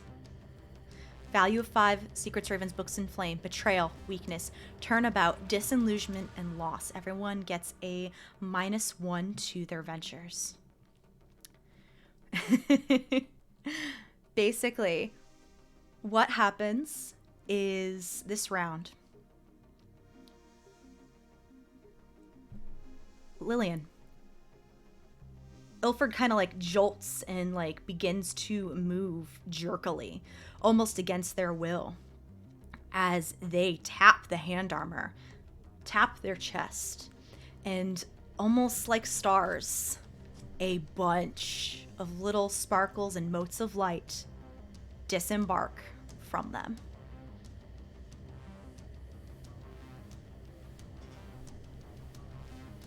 And I'd like to go a little more freeform with this, if that's okay. It's not exactly narrative mode yet, but we're going to break out of initiative. As Ilford is kind of just losing focus, a bunch of these other creatures that they summoned begin to wobble and unravel. So anyone who wants to do something before the start of the next round may do so. Ishmael, the spider, would like to push Lillian out of the way. Okay? You said the hand armor wasn't destroyed, correct? Correct. The hand armor was not destroyed. Can I snatch it? You can try I to want to grab rip it. I want to try to rip it off of Ilford's hand. Okay. As Ishmael's like trying to shove Lillian. Lillian's just like reaching out, trying to rip this thing off of Ilford. Sure. In his moment of weakness. It is much easier to do so. He almost seems to like decrease in stature, like shrink a little bit, if not physically, then just presence-wise. So yes, please make me either like a physicality to just like jerk it off, or like a movement to like swiftly snatch at it. I'll do a movement and use 3 bene. Okay. You have a -1 from the cards, so -1. Can I use another hidden knowledge because I know a lot about this dude? yes, you may. 4. Okay. +4. I rolled an 8, 9, 10, 11, 12, 11. Did you have to use a sortilege? She's still magical. Should have told him to stop being magical. That was a 9. You succeed. You are able to snatch at this hand armor Okay. and grab cool. it. You are now in the possession of the final hand armor. I feel like as I'm it's Ishmael's push that really like rips the hand armor off of Ilford's hand. That helps. Okay. Alecto, Roshni, Eleanor, Ishmael. You have one thing before we go into narrative mode. Ishmael, in order to move Lillian out of the way, removes his harness that has his guns and ephemera to push her further. And that is Okay. all I will do. Okay.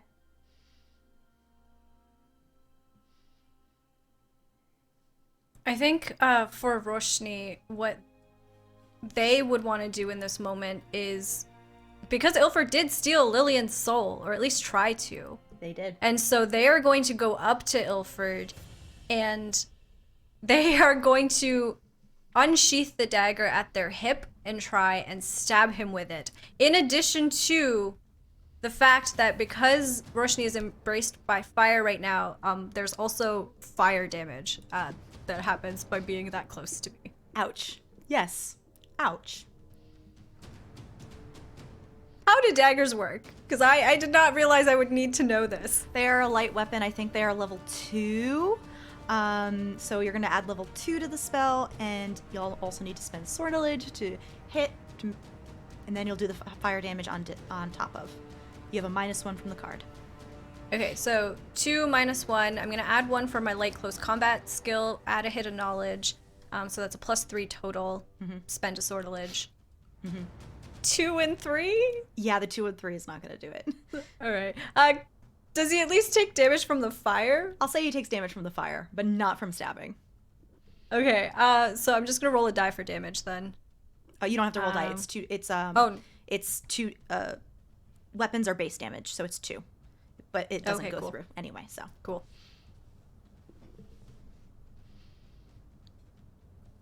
Is the card that we have on right now the Testament of Suns? Just Nope. so happen to be It's okay. not. Yeah, I didn't think so. But What just sun in is case. it on? Pale. It's on the pale sun. I think, is there, just based on how many times I've hit Ilford, He looks bad. he looks bad. That's good. Glad to hear it. Is there any way that I can like see where his armor is? Is it magical armor? Like if I counterspelled his armor, would it unravel? It's like skin. It's like a natural armor. Oh, Yeah. I see. Then I think Alecto's there and ready, but we have the hand armor now. I think Alecto also just kind of like sidles up next to, on the other side of Ishmael, to flank Ilford a little bit. Okay. Just to ready. And Eleanor. I will reach into my pocket and produce like a small little sack. And from there, I will open it up and dump out this like goldish gray powder. And I will look at it. Oh, I didn't want to have to do this. And I'm going to inhale it all. And I would like to use my epiphoric. Is this the item I was like, I hope you use this? Yes, this is. All right. So this is a level 4 +1 die. Powder you inhale. So what this looks like is I inhale this powder and then I just start like almost like convulsing just out on my body is just like absolutely racked by these like deep unabated like wailing sobs. And they just grow louder and louder and louder over time. And the one thing I can think of is Ilford saying that Varel's sorrow tasted sweet. And the only thing I can think of is that I will show you some sorrow. Ooh. And I would like to roll my epiphoric. You may roll your 3 dice. All right, let's fucking go.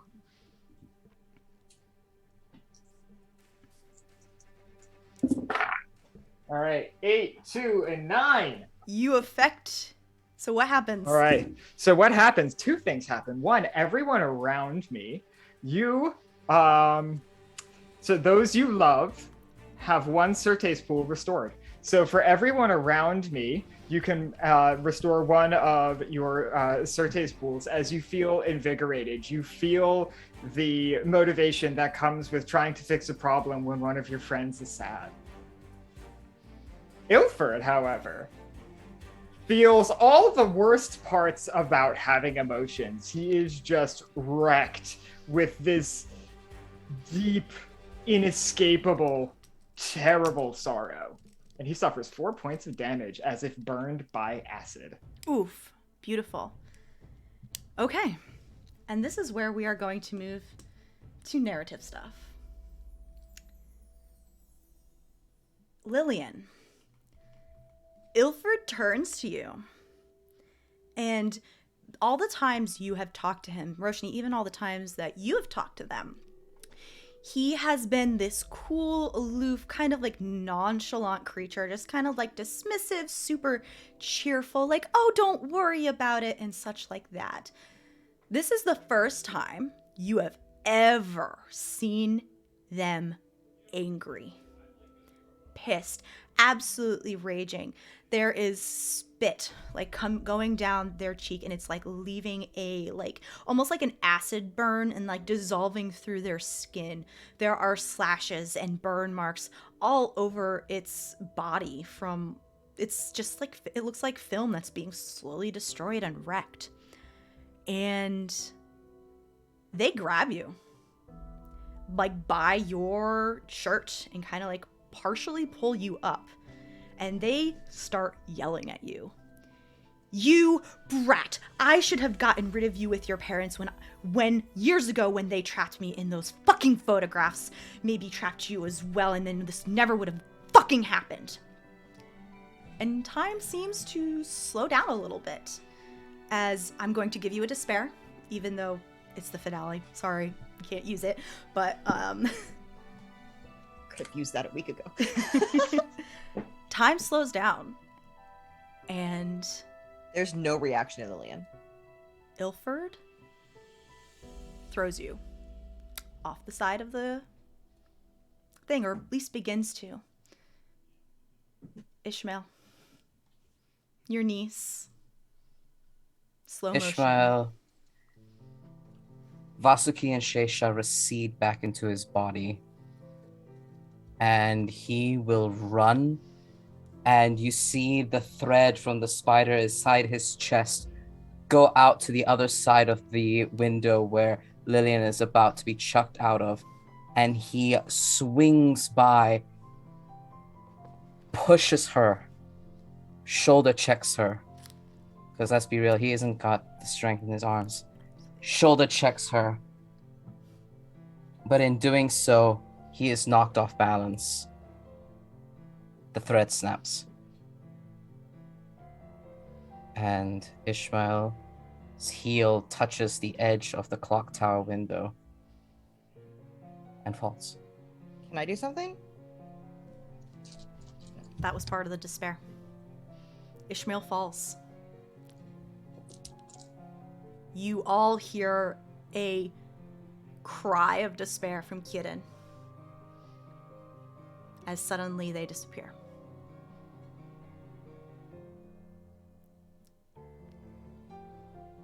Alecto? Roshni? Lillian? Eleanor?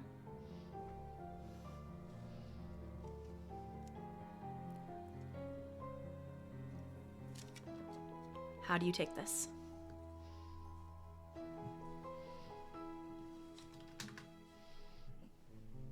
This quiet concentration comes over Alecto, I think. I think they're just like on the far side of the room, right? Like too far, too far, too far, not enough, not enough. Again. It happened again.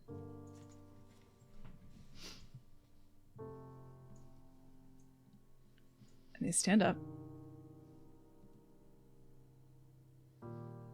They unsheath their sword.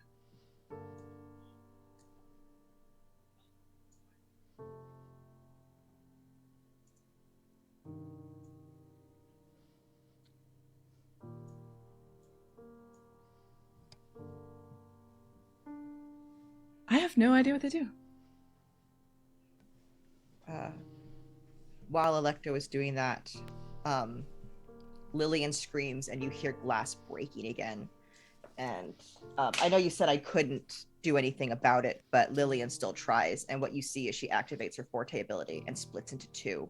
And there are two Lillian screaming and glass is breaking everywhere. One is red, one is blue, and they are both desperately trying to grab out the window. I think when Ilford had grabbed Lillian and had started pulling her up by her collar, Roshni had already, I think, started to bolt towards Lillian to try and save her, and made it just too late to save Ishmael. But I think that they are grabbing onto, maybe the red version of Lillian is still here, and they're grabbing onto the red version of Lillian, like holding her tight, thinking like, not you too. And so you just have like Roshni like grabbing onto you, like you're not really able to move.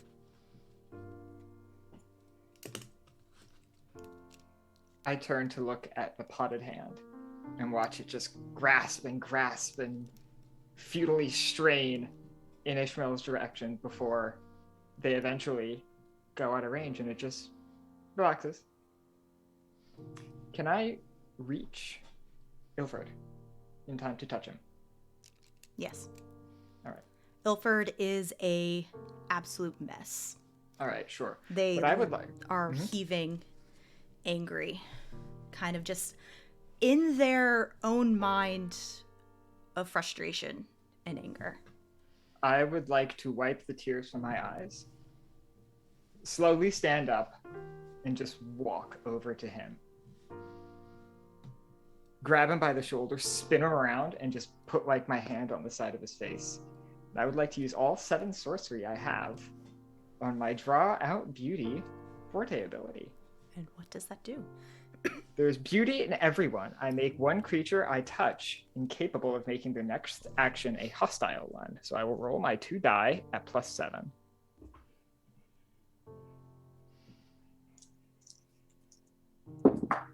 That is 6 and 8. Ilford almost relaxes into your hand.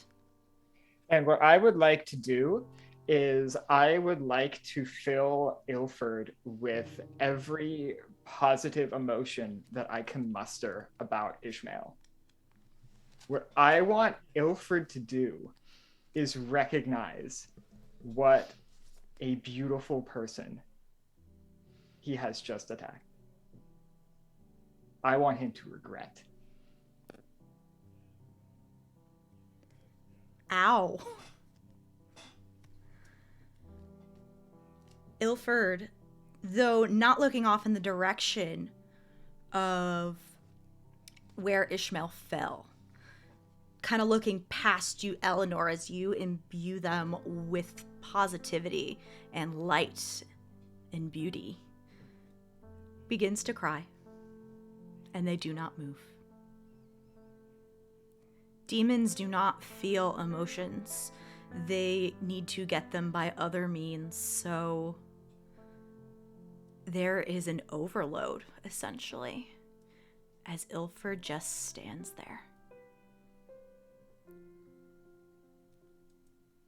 And he does not. And I think Alecto finally moves. And they kind of come up next to Eleanor in front of Ilford. And they look at this demon. You are never really gonna stop, are you?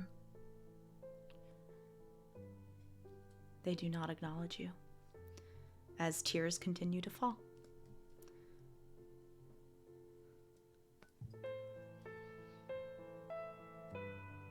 I think at this point, Lillian stops looking over the edge and comes back to Roshni. And they're not crying. Lillian has no soul anymore. Lillian has yet to feel this. And Lillian, the one Roshni's holding, stands up straight and kind of, again, with like Kieran, Roshni just kind of isn't holding on to anything anymore as the other one walks into the blue one as Lillian is walking past. and stands next to Alecto and looks at not Ishmael, Ilford. You don't get to deserve to feel this way. You don't get to miss him. And she levels her gun at Ilford's head. And she looks at Alecto and Roshni for like the okay and is waiting to pull the trigger. Alecto puts both of their hands on Lillian's shoulders. Breathe. She breathes in.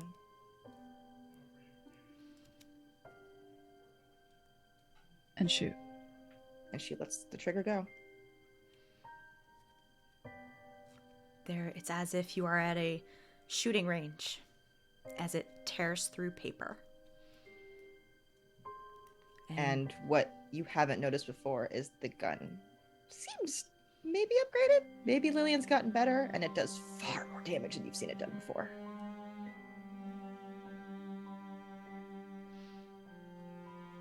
And when it's done, she just drops the gun and turns around and starts to walk away.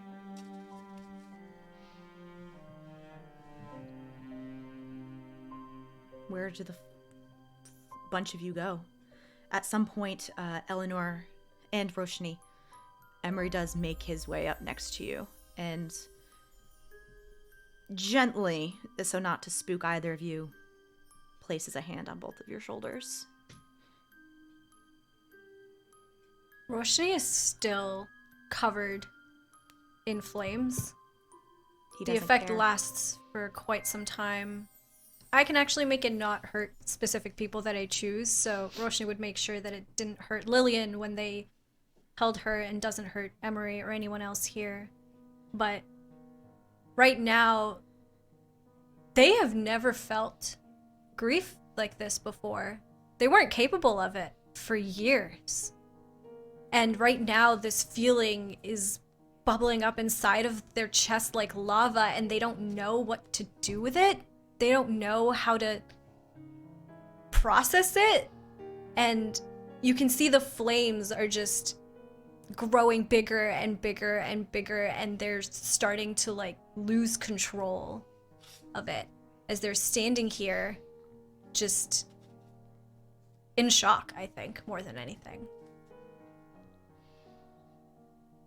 As soon as it really becomes apparent that Ilford is dead, as much as a demon can be dead, I don't remember that part of the lore, but I'm going to run over to my painting.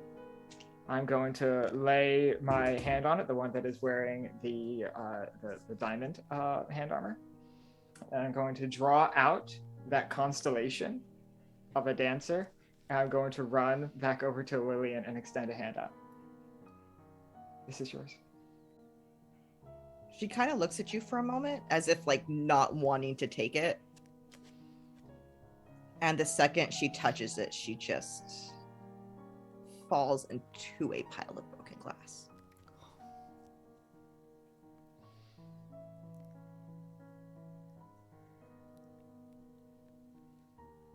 I will just sort of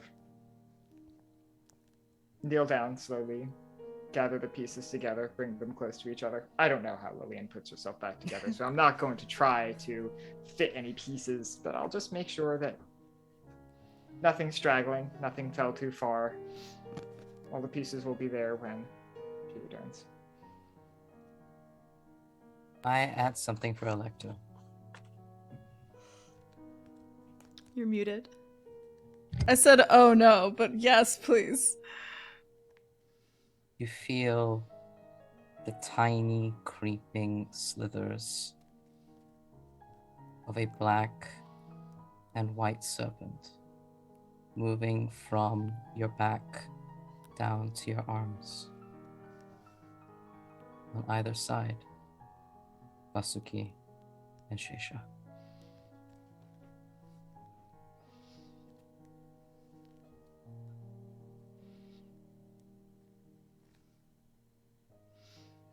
And Alecto is looking at their hands as the snakes come to meet their fingertips. which are slowly starting to disintegrate.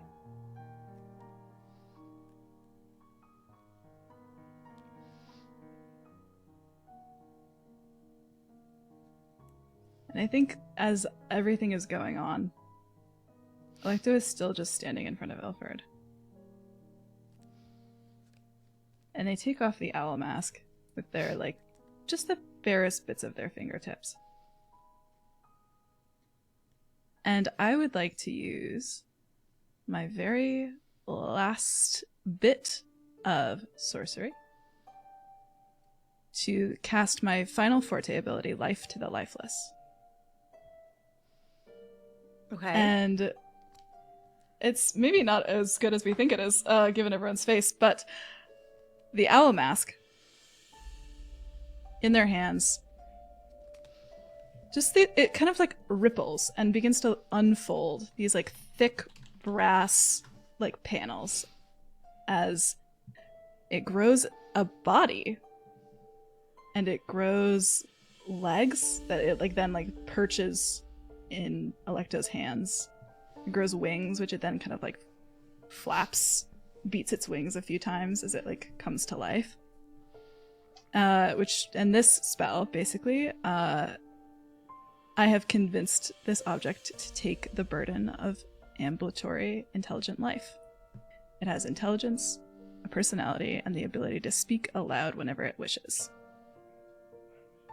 And It's alive. And it is in the shape of an owl. Correct? It is in the shape of an owl. It almost immediately pops itself onto your shoulders. And Alecto actually sends it out the window. It does so. And they turn and try to draw the like cape in over their shoulders. And they, I think, head down to the base of the tower. Is anyone else following Alecto? As Roshni would. Alecto, go ahead. Yeah, as people start to leave, you see the glass start to reform, but it's like Lillian was when you first met her. Cracked and not forming properly. In fact, there are probably gaps in the glass. I will go down as well. If anyone looks obviously injured, I will use my last 2 charges of Apocatastasis. Just heal people up. Yeah. Probably use one on my brother. He got pretty beat up, didn't he? Yeah, he did get pretty beat up. He's got a bruise forming on his face. Varel looks okay. Mm-hmm. Looks like she took a beating, but not as much as Emery. Yeah, so then I will definitely run up to Emery and sort of lay a hand on him.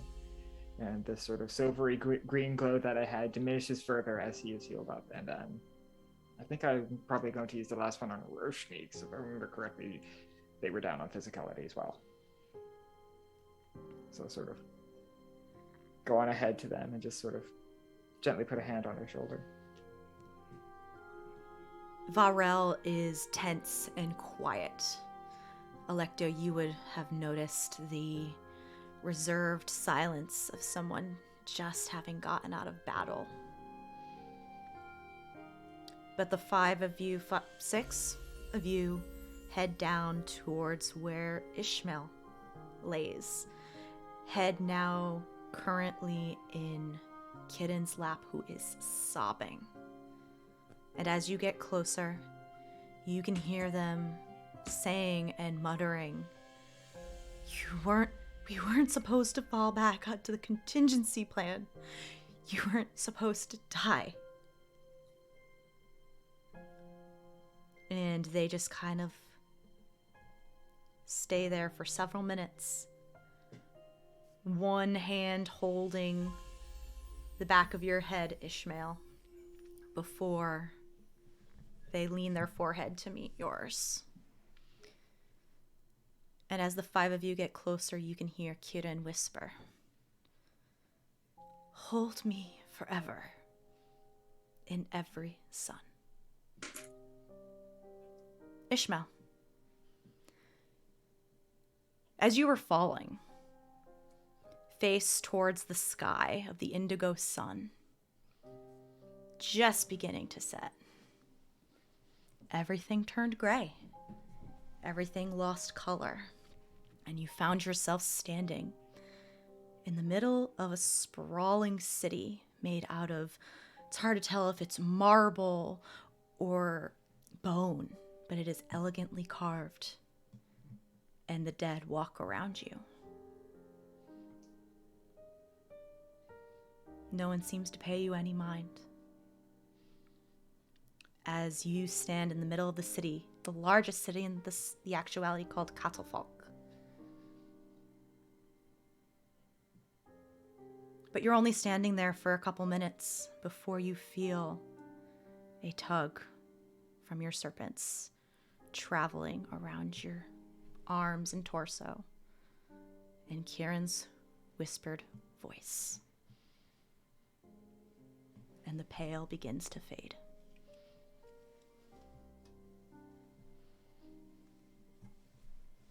Everything hurts.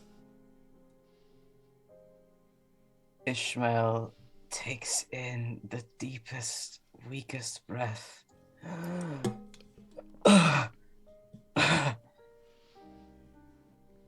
And the first thing he sees is Kieran's very sad face. And the serpent that was around Kieran's neck as they uttered this phrase, as they met Ishmael's forehead, this black and white scaled serpent with constellations like scales enters Ishmael's own forehead. And Vasuki and Shesha return back to their original form. And if I may, they're a shade, the ink isn't as dark. It's like they're a shade lighter than they should be. Like they've been passed through some kind of filter. I like that. Ishmael comes back with everything hurts, everything's painful. He's probably got some blood still going down his lip. And he's going to touch Kieran's cheek and say, "Don't cry, Morning Star. I'll always return to you."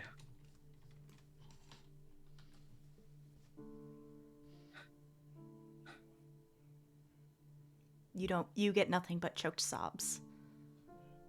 As the rest of you see Ishmael's body stutter back to life. If it's okay, I'm wondering if maybe while we were still up in the tower, Alecto, like once Lillian had reformed enough maybe, that Alecto reached down, picked you up, cradled you against their chest as we walked all the way down. Yeah. I think Lillian would have had a hard time walking anyway. And as soon as we get down there and see this happening, as with others, you don't feel anything anymore. The glass passes through you, reassembles on the other side, and is just running towards Ishmael and Kieran crying, and is just like sweeps them both up and is just sitting next to Ishmael now. Oh, ow, ow, ow, ow, ow. Oh, sorry, I'll be gentle. No. He touches your shoulder and then caresses your cheek. And he's just, it is so strange to see Ishmael just smiling. This really weak smile. Did you do it? Are you okay? I think it worked. And Lillian's gonna turn and look at Roshni and Alecto and Eleanor.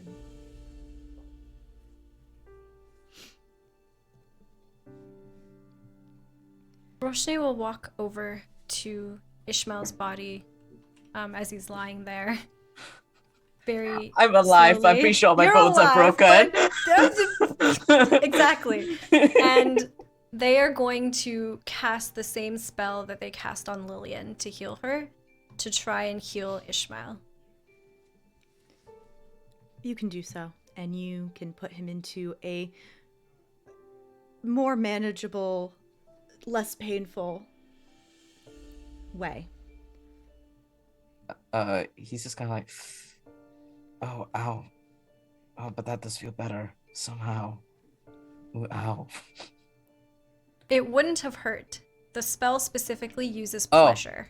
Oh. It would have Oh, felt no. good, actually. Oh, no. It would have felt good, actually. Oh, never mind. Ishmael's Oh just like, my. Ishmael just kind of like relaxes a little bit. He was like tense before, and like relaxes a little bit more. The breathing relaxes. Thank you. That feels a lot better. You're still gonna want to rest yourself, darling, and try not to fall off of any towers. Oh, it's gonna be, I hope, a long time before I'm gonna have to do that again.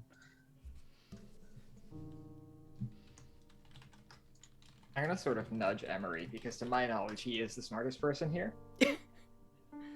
He would argue on that front, but Ilford is really gone, right? he kind of shrugs, rubs the back of his neck. I think so. I don't really know how demons work, but I know less than you. it really did seem pretty dead, so... Just because I date a goetic doesn't mean I know goetic stuff. Thankfully, we know their name, and now everyone will know. That's true. So if Ilford does try to come back, at least we'll be ahead of them. And we now are on the property of all the armor. By the way, I did talk to the Parasad. They think they can come up with something to at least neutralize the magic. Sure, Teth can help with that as well. I think she would prefer it. Yeah. I'll get her in contact. We might not need to do that.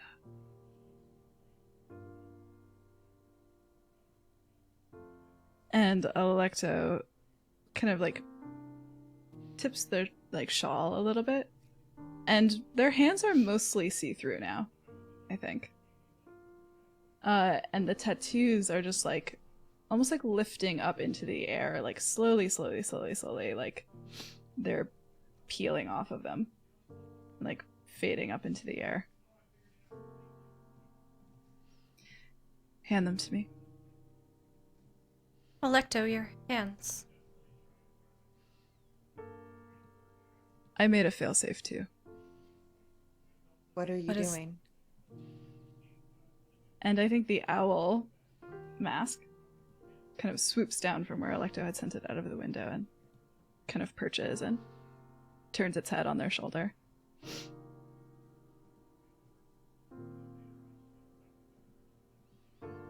I couldn't risk hurting any of you in the fight. Alecto, can you unmute yourself in meets, please?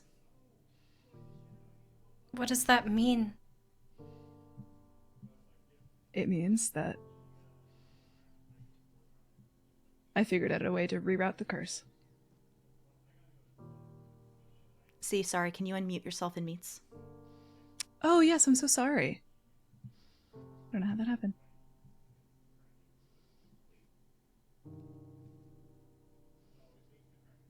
Your curse, you mean? Yeah.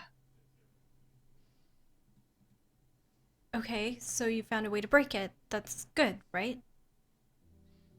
I found a way to turn it on myself. Alecto. No. No. No. You can't have this. And Roshni like puts their hand with a hand armor behind their back and like takes a step away. Roshni. No. What do you mean, no? I mean, no. We said that we were going to try and break your curse. I've been working on something. No, this isn't how we do that. It's a little late now. I've tried. Lillian's gonna stand up and get between Roshni and Alecto for a moment. And look weirdly taller all of a sudden as you hear glass break and reassemble. As Lillian is now eye level with you. You are not going anywhere. No one else is crying today. Nothing else is happening. And you see Lillian start to disassemble, almost into two again, from about the chest all the way up to her head. And where Roshni unlocked Lillian's brain, you see her head open and there's a key there. And Lillian plucks the key out of her mind. They always gave me a way to get back. I just didn't know it yet. Roshni did, but I didn't. And I think it can help you. And she's going to pull it out of her head. And if Alecto will allow Lillian. So what I would like to do for Alecto and use this key is I would like to not break Alecto's curse, but unlock curses to Alecto. So Alecto can now see how they are formed and where they are, so that Alecto can break their own curse. If you will allow it, Mayor. This is up to C. If C will allow it, then. Go forth and unlock, babes. And Lillian reaches up, and in your eye, right or left eye, I'll let you choose, unlocks the ability to see how curses are formed and made and stop. Maybe you go toward one eye, Mm-hmm. and Alecto kind of gestures at the other one. They're like this deep brown eye. This one's mine. It's the pretty one. And Lily unlocks the ability to end curses once and for all for you.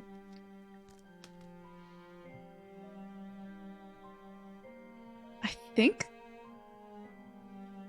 the tattoos that were like starting to lift off around Alecto's hands shudder.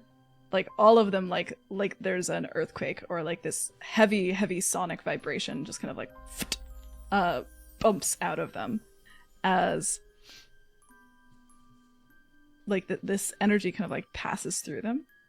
And I think their hands almost like rematerialize and then like flicker once or twice as Alecto blinks open two brown eyes.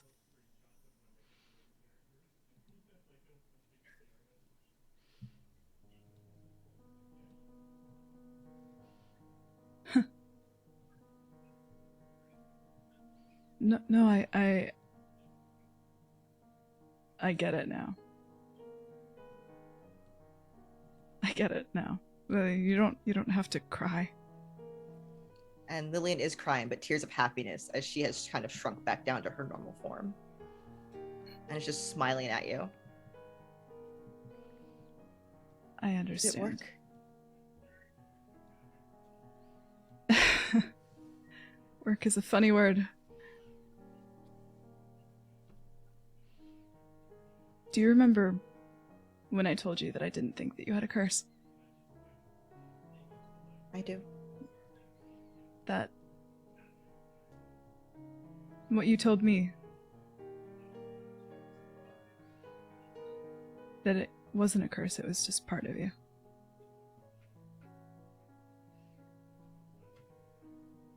I could never pull this out of me. This curse. And their eyes kind of flick over to Roshni. It's not a curse. It's me. It's love. It's knowing who you would die for.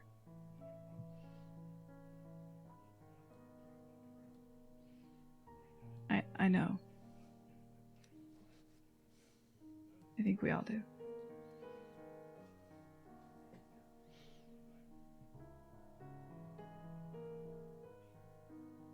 But Come here. And Roshni will very tentatively walk over to Alecto and will reach out their hand. And Alecto almost hovers around the contact at first. And then brushes down Roshni's knuckle to their wrist, their elbow, and then we'll cup their cheek. And if you'll allow it, they'll lean in and kiss you. Roshni will, and their hands, I think, follow yours and wrap around, I think the Alecto's too tall, around their waist as they go to kiss you, and you can feel this, the flames that had been on them start to, like, die down just a little bit into this calm, steady heartbeat. And you recognize that it is kind of a mix between the two of ours, between Alecto's and Roshni's, kind of intertwined together into this song almost, as the two of them kiss. And if that's okay, I think that's a good place to end the scene. The end is bittersweet, but I'd like to hear from everyone on how you handle the future here on out. I have an idea on how to destroy the armors. Okay. The hand armors. The Parasod, you have the assistance of the Parasod and Teth. Alecto does it, and in their shop, invites everyone back. All right, we're here. The head of the Parasod, a black woman named Alexi with rainbow tattoos that move and shimmer on her arms and chest, is here with Emery, along with Metal Teth. Oh, I was going to be a private affair. Oh, they're there if you want them to be. Okay, I would not invite them. It would just be the four. Okay. The four. Eleanor, Roshni, Ishmael, and Lillian. Okay. And the hand armors. And Alecto kind of like cracks their neck, and I think the tattoo just kind of like, you see the little crack mark form in their neck where they like pop their bone and then it reforms again, right? Like, kind of pop their neck. Ow. What do you mean, though? It's fine. Okay. If this doesn't work, you all can say I told you so. I have all the faith in you, my friend. You can do it. I believe in you. Mare, I would like to use my secret soul. Yes. I know it says one Yes. NPC, Yes. but I'd like to, I'd may. like to use it on the hand armors. You may. As Alecto stands there, and then this massive pulse of this, it's not darkness or shadow or like it's not material, it's this emptiness tears open like around Alecto's feet, kind of like almost forming this disc underneath them, like this shadow that kind of reaches and licks up, as my secret soul is the abyss, as the abyss reaches up and swallows the hand armors. As the abyss swallows the hand armors, and along with this pulse, all of you feel closer to Alecto, as if you know them more intimately, and a whisper of a name enters all of your minds. Do you want to tell them what it is, C? Vigil. How dare you? How fucking dare you? Beautiful. with the hand armors destroyed and the campaign coming to an end, would everyone like to go around and say how your characters continue?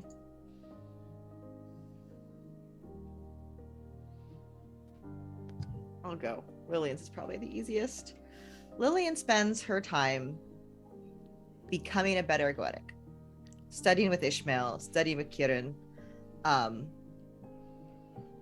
working with Kirin to kind of start a new family with them together, and knows that Kirin had a lot of stuff, has opened her home to Kirin if they want. Like, so between Ishmael and Lillian, he has multiple places to go. They have multiple places to go, and has been there to get into trouble with Roshni whenever that happens, and to help and work with all of the rest of the group whenever they need. I think even without missions, at least once a week goes to see Alecto and brings sweet treats and just talks. And make sure to visit the house without a key quite frequently to learn from Eleanor, because Eleanor has some tricks up their sleeve. And I think that's what Lillian spends the rest of her time learning and becoming better.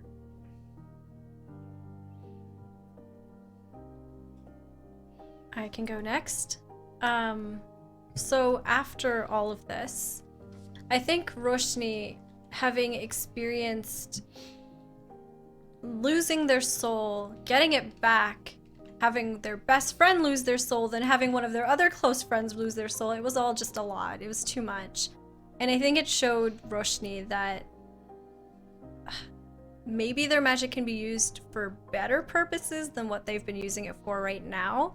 And so they would have worked with Eleanor, I think in particular, to get an in with the Church of Midnight, which is who helps out demons and other sort of people with mental health issues as well, to try and help people just feel better and, you know, be able to access the full range of their emotions in more positive ways. I think in particular, I think Roshni has an affinity for being able to tell people who have lost their soul, because I imagine this kind of demon activity is not necessarily just gonna stop. So I think they are trying very hard to like help people retrieve their souls as well. That's like a major thing that they focus on.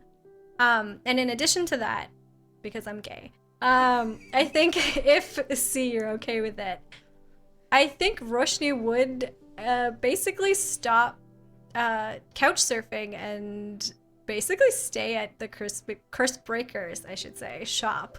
From now on, being annoying as always. That's never gonna stop. Being annoying as you're working, as you're, you know, doing all of the things that you do. But in particular, one thing is that Roshni would have taken Alecto to the Everburning Forest and showed them the spot, their private spot, the little ocean inside of this forest that never stops burning, so that they could see as well. That's gay. I guess I'll go next, huh? After taking that trip, I think Alecto doesn't sell curses anymore. I think they start to make a name for themselves as a curse breaker.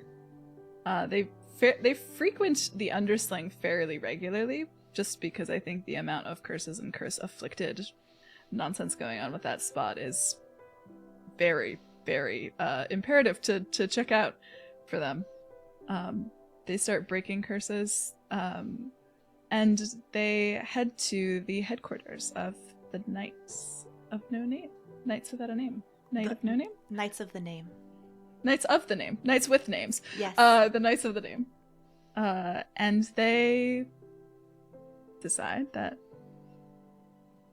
this is fine. This is good. And they join.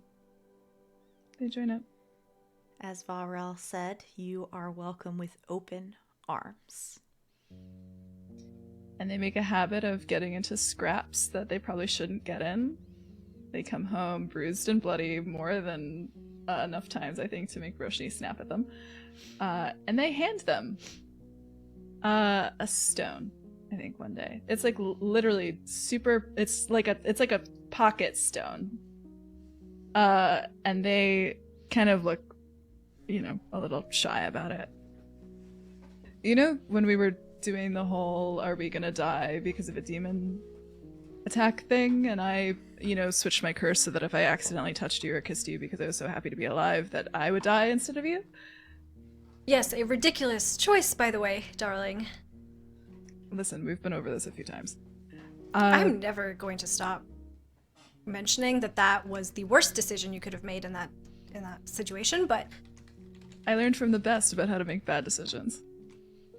I don't think I've ever made a decision that bad.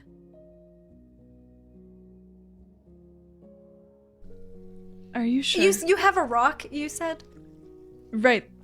The rock. I know you can't speak to things the way that I can. But I wanted you to always have a little piece of me to talk to. If you needed. And they awkwardly hold the rock out. Roshni will take the rock in their hands, hold it, look up at you. This is incredibly sweet. And they look down at it. You haven't even heard it yet. No, but I assume you have? Just listen. Oh, okay. And they put it up to their ear. And it's Alecto's voice. A quiet whisper stored in the stone. And Alecto's voice says to you, "It's morning, little rabbit. You always sleep in so late. It's quiet. But I think I get it now. It's beautiful. It's beautiful. You're beautiful." And then the message ends.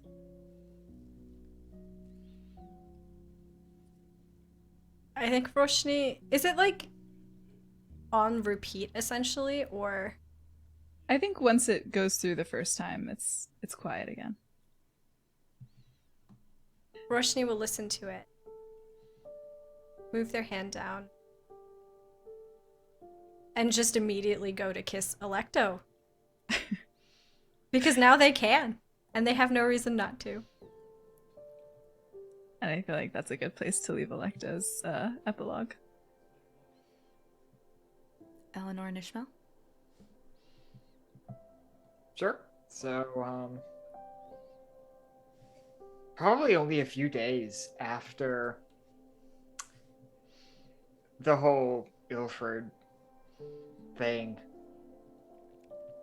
I will quickly swing by Alecto's shop. Because even though they have become more of a curse breaker instead of a curse maker, I imagine they are still, to some extent, an incredible hoarder of shit. I imagine that they still just have a bunch of stuff. So I make sure to swing by there one day in search of a full-length mirror. I think the door is locked when you get there, and like 2 seconds after Alecto's shadow kind of falls behind you, and they have an entire wardrobe slung over their shoulders. It has 2 broken doors, and it looks like a hole punched through the back. And there's also like a sack like in their other arm. Oh, Eleanor, I wasn't expecting you. Oh, I promise I'll be quick. Just looking for something specific. There's definitely plenty of stuff in there. Why do they need objects to break? It doesn't matter. They need to have the right objects. So there, I think, is a full-length mirror. Although I think it has a pretty large, like, crack through the bottom half. But sure, gotcha. I will sort of pick that up and just sort of nod at the dresser you're carrying. Was the designer cursed to never have taste? That's quite the piece you have there.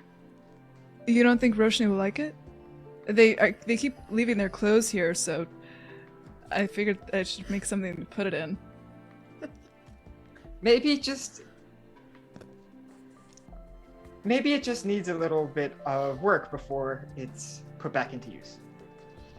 A little bit of love, you mean? Maybe a little bit of love. You don't normally... That's an odd object you're hoping to borrow. It is. But I hope you know, Eleanor. I've always been able to see the beauty in you. thank you. I'm trying to. And for what it's worth, I have never considered you anything other than a blessing.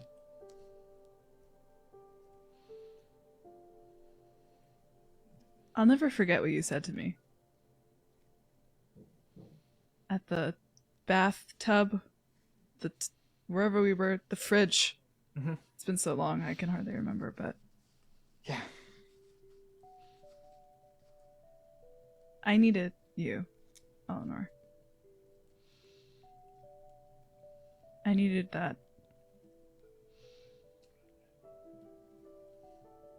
Thank you for being my first friend in a long, long time. You are very much more than welcome. And I know Come you by. still have... I think we're about to make each other the same offer. I know you have a place to stay, but if you ever want to swing by the house, you're more than welcome to. I have a soft spot for the way that Emery cooks eggs. I don't know why, but it just tastes better than when I do it. Yeah. And Tastes a lot less burned than when Roshni does it. So I was going to say, I sort of like poke around to like sort of inspect if you have a kitchen. Yeah, it is much better than when Roshni tries. I'll see you soon then. I'll see you soon. And I will sort of put this mirror back on my fucking bellhop cart and sort of wheel it through far town and set it up in my workshop. At which point I will gather up my pigments made from various plants acquired at the Botanical Spiral, a magical plant shop. I will sit, stare at the mirror, and I'm actually gonna put my shit down and walk up to the mirror and look at my reflection. What does she look like? What's she up to? She's studying you inquisitively. Before her arms are crossed, she gives you a foot to head look Mm-hmm. before she takes a seat in the stool reflection in the mirror and poses.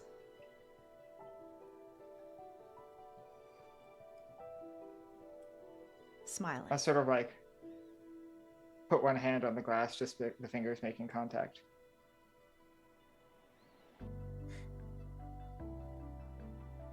Thank you.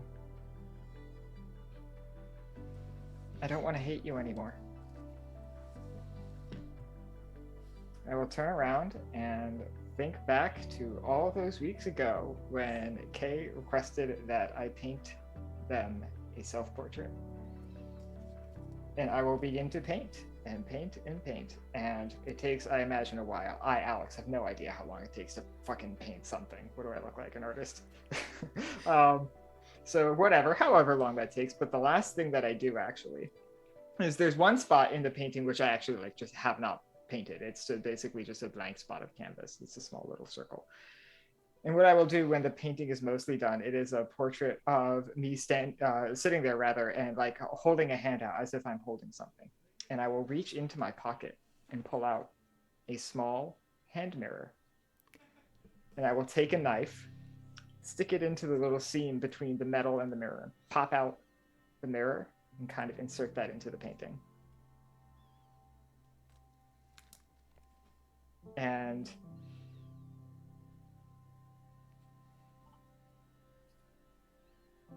in the process of this, there is something of a shift in Eleanor. I don't know if anyone would necessarily be around to see it, but it would certainly happen one way or another. My secret soul does not change. However, my secret soul name does change. So, Eleanor's original secret soul name was Sorrow, and now it is Love.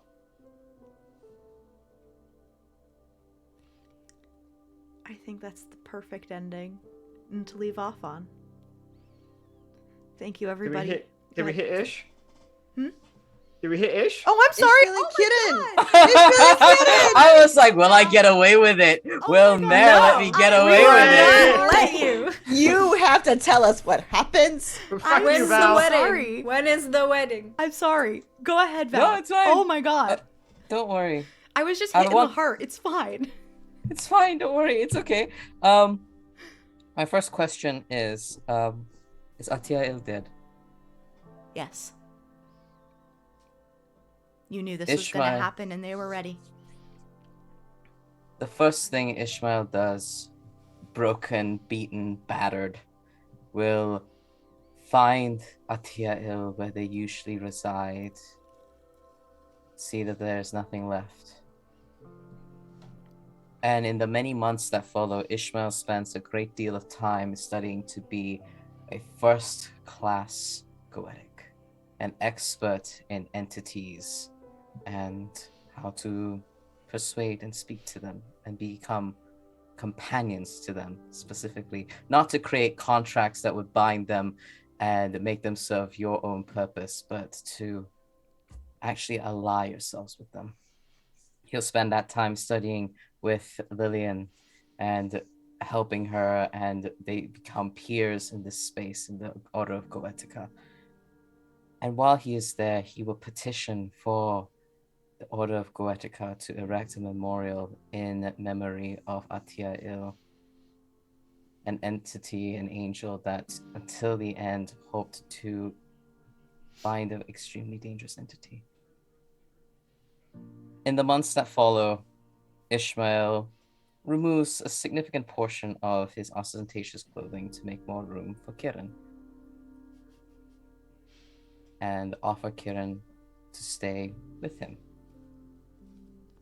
And before I get more into the Kiran side of it, Ishmael would spend the months a lot with his friends, going over to the house without a key to just hang out with Eleanor, sitting on the sofa while she works at the workshop, remarking oftentimes, for what it is worth, the things you do are talented, skilled, and beautiful.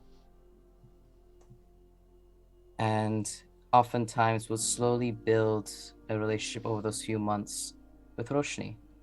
Mostly to, if Roshni would allow Scheme to replace Alecto's wardrobe with something far more, something that they're far more capable of dressing in, something more stylish and tailored to them and their physique, and just slowly invade Alecto's wardrobe one little piece at a time. Darling, if we can figure out how to throw out some of that stuff, that would be lovely. I've been trying. If you sneak out that entire portion of that top right-hand side of the cupboard right there, I might be able to fit in some corduroy pants in there.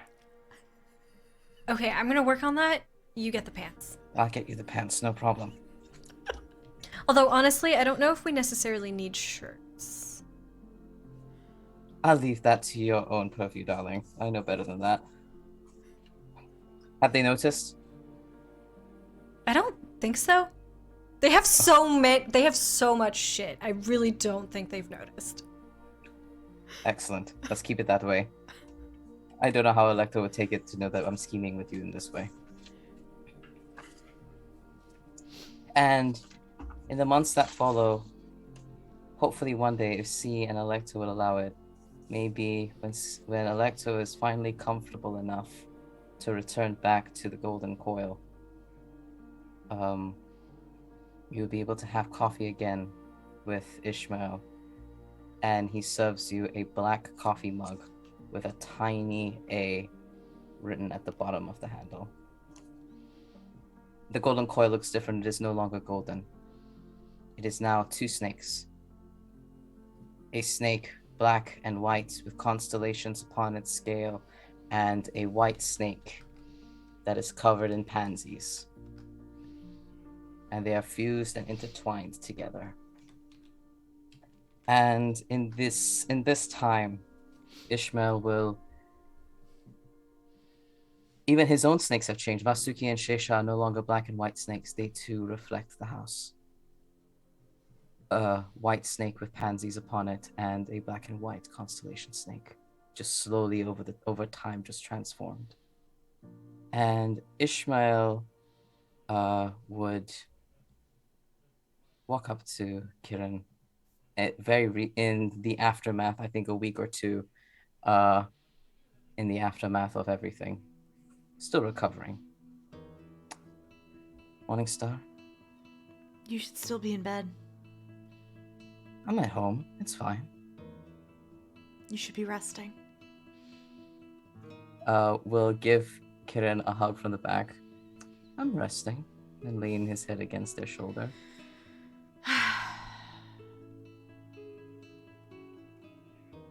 I have something to ask you. If I promise to answer, will you go back into bed to rest? Yes. I don't believe you, but fine. He chuckles and his face gets really serious. Like, he pulls out a piece of paper. A piece of crumpled up parchment that he has struggled with and has lots of messy scrawlings upon. And he says, he holds it out like a prayer. And he says, Morning Star? Yes, Angel Eyes. I've always wanted to do this right. And with how everything panned out with the two of us, it was always outside circumstances that brought us closer together. I want to once over. If you'll permit. Since you're behind, they kind of turn in your grasp to finally look at you. Expectantly. Curious. Do you want... He holds the paper, looks at Kiran's eyes, gets lost in the hazel eyes, looks back at the paper, loses all the words, tosses the paper away. Will you live with me? Not, I know you already stay here, no, but have this as your home. With me. And instead of answering, they just kiss you.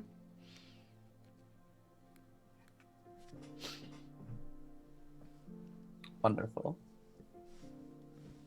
And if I may add one more thing, in the many times that he hangs out with Eleanor over many, many months, he brings schematics for a serpentine ring with a stone at the top of it, looking like a bright star.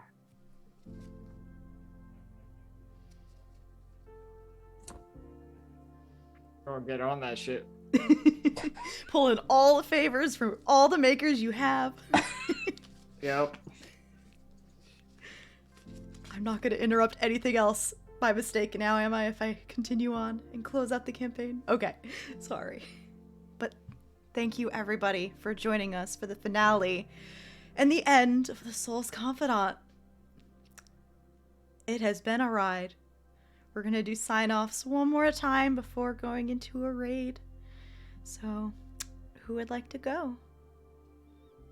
I'll start first because I couldn't get away with it before, but I will certainly try now. Hi everyone, I'm Valiant Dorian. I use he, him, his pronouns. I'm a Twitch variety streamer and a TTRPG performer. If you want to know what I'm up to, please go check my Twitter. That's where I am chronically online. And for the entirety of this campaign, The Soul's Confidant, I played Ishmael, who uses he, they pronouns. Your peacock iconoclastic goetic of the order, like iconoclastic empath goetic, calls upon the serpent and don't it's know. been a wild ride. Are you still iconoclastic? I don't know. Well, actually, no, he would not be iconoclastic anymore. Perhaps connected this time. And I will bounce this off to April. Hi, friends. I'm April. I have been April this entire time. I've also been Lillian. And for the last time I played Lillian, a bizarre ardent of the Order of Goetic who splinters into fragments. Yeah. Follow me on Twitter at April Raygun. I'm really emotional right now, so I don't really know where else you can find me. Just follow me online. Thank you, everyone who watched and was part of our journey with us, and everyone here. And I'm gonna throw it to someone else. Throw it to Alex, because I know how much you love going. Okay, first of all, how dare? Second of all, you. Oh gosh, let's think. Hello, everybody. My name is Alex. I played Eleanor. God, I can do words now. I thought you were going to say Ilford. I did too. I'm working on it. Yeah, but anyway, hey, I played Eleanor. I had a great time doing it. Let's see. Yeah, you can find me on Twitter at PhoenixAxolotl. I still don't know what my job is. I don't know what my schedule is. So, I would like to run some RPGs on stream. I have no idea if that's going to happen. So, yeah, I don't know. And that's all I got, pretty much. Roshni, or not Roshni, Hamnah and C, fight amongst yourselves to see who's going next. No, please, after you. No, you can't. Okay, fine. I'll take the lead then. Hi everyone, my name's C. I use they them pronouns. I'm a dancer, digital artist, tabletop streamer. You can find me anywhere on the internet at PieSharpArt, making very trans, very gay art, probably of this campaign, if I know it's good for me. That's gonna be exciting. I don't really know what I threatened that far. Speaking of threats, big threat, Alecto. My weirdest sign off yet. I don't know what's wrong. Alecto was who I played. Alecto, the Curse Breaker, who uses they them or pronouns, who was an aromatic stoic apostate who converses with everything. What they are now? Only time will tell. You can find me on Saturdays at 7 p.m. US Central Time as a co-producer and performer over on Transplanar RPG, which, if you don't know already, is an all-transgender person of color led 100% homebrew D&D 5th edition actual play live stream. We have a lot of fun over there. Hamnah and I get into even more trouble, so I'll pass it over to my my good friend here, up there, rather. Yes, hello. My name's Hamnah. I use any and all pronouns, and I am a TTRPG performer. You can find me on Twitter at hshahid_, where I talk about all of the different projects that I'm a part of, including Transplanar and one other AP that I'm a part of right now. I have been... Oh my god, I was about to say Alecto, and I was like, that's not right. I'm stealing your character. I have been Roshni, who uses they, them pronouns, who was an itinerant ardent of the Order of Weavers, who caught Fire's eye. No longer itinerant, though, I think. And they are a resident queer disaster who makes bad decisions. So if you like more queer disasters with more bad decisions, I promise that is all of my characters. So you should come watch. I think that just leaves me. Hi, everyone. I am Mare. You can find me on Twitter at Archmage of Dice. I had something I was going to say. Just check out my Twitter. I have a lot of things going on. I have a bunch of charity streams benefiting JDRF International throughout the month of March. I will be posting that schedule probably tomorrow on Monday, so everyone can see all the amazing games that are going to be run by a bunch of amazing participants and people. I would also like to give a huge thank you to some of the contributors for overlays and the art and the music. So thank you to Jessie at Jahoos the Moose for doing all the character art and being an absolute doll when I asked her to edit Lillian's art partway through the campaign. And if you didn't notice, partway through the campaign, I changed the Starting Soon in BRB music to a custom composition by @AudioQuinn on Twitter, which is awesome. So thank you to them. other projects that I am a part of besides my charity streams. I can't announce it yet because it hasn't been announced, but keep your eyes peeled for another actual play of Invisible Sun, which is being pre-recorded and released somewhere really, really cool. Hopefully it should be announced soon. We were gonna start doing announcements after our 3rd sessions, and we've already had that. So cross my fingers, keep an eye out. There might be cameos from this cast because they're taking place at the same time. What else? Also, check out Forward Schedule. On Mondays, we have The Mind and the Martyr, our resident D and D5e campaign run by @RedMageRay. Every other Wednesday, session 3 comes back this coming Wednesday. I think on the 23rd is our No Peace and Death campaign, which is using Urban Shadows, run by @ReliableElliot. And we have 3 more sessions of our Hades-themed Blades in the Dark campaign, also run by Ray, which is benefiting, I can't remember who they're benefiting, but it's a charity stream, and they have 3 more sessions, and apparently was turned into a dating sim. I think that's it, as we end with a bittersweet ending. And we are also going to go raid Maria at Happy Capster, so everyone please give them some love in chat. And please tune in to all these amazing folks across the internet and their projects. Thank you, and goodbye.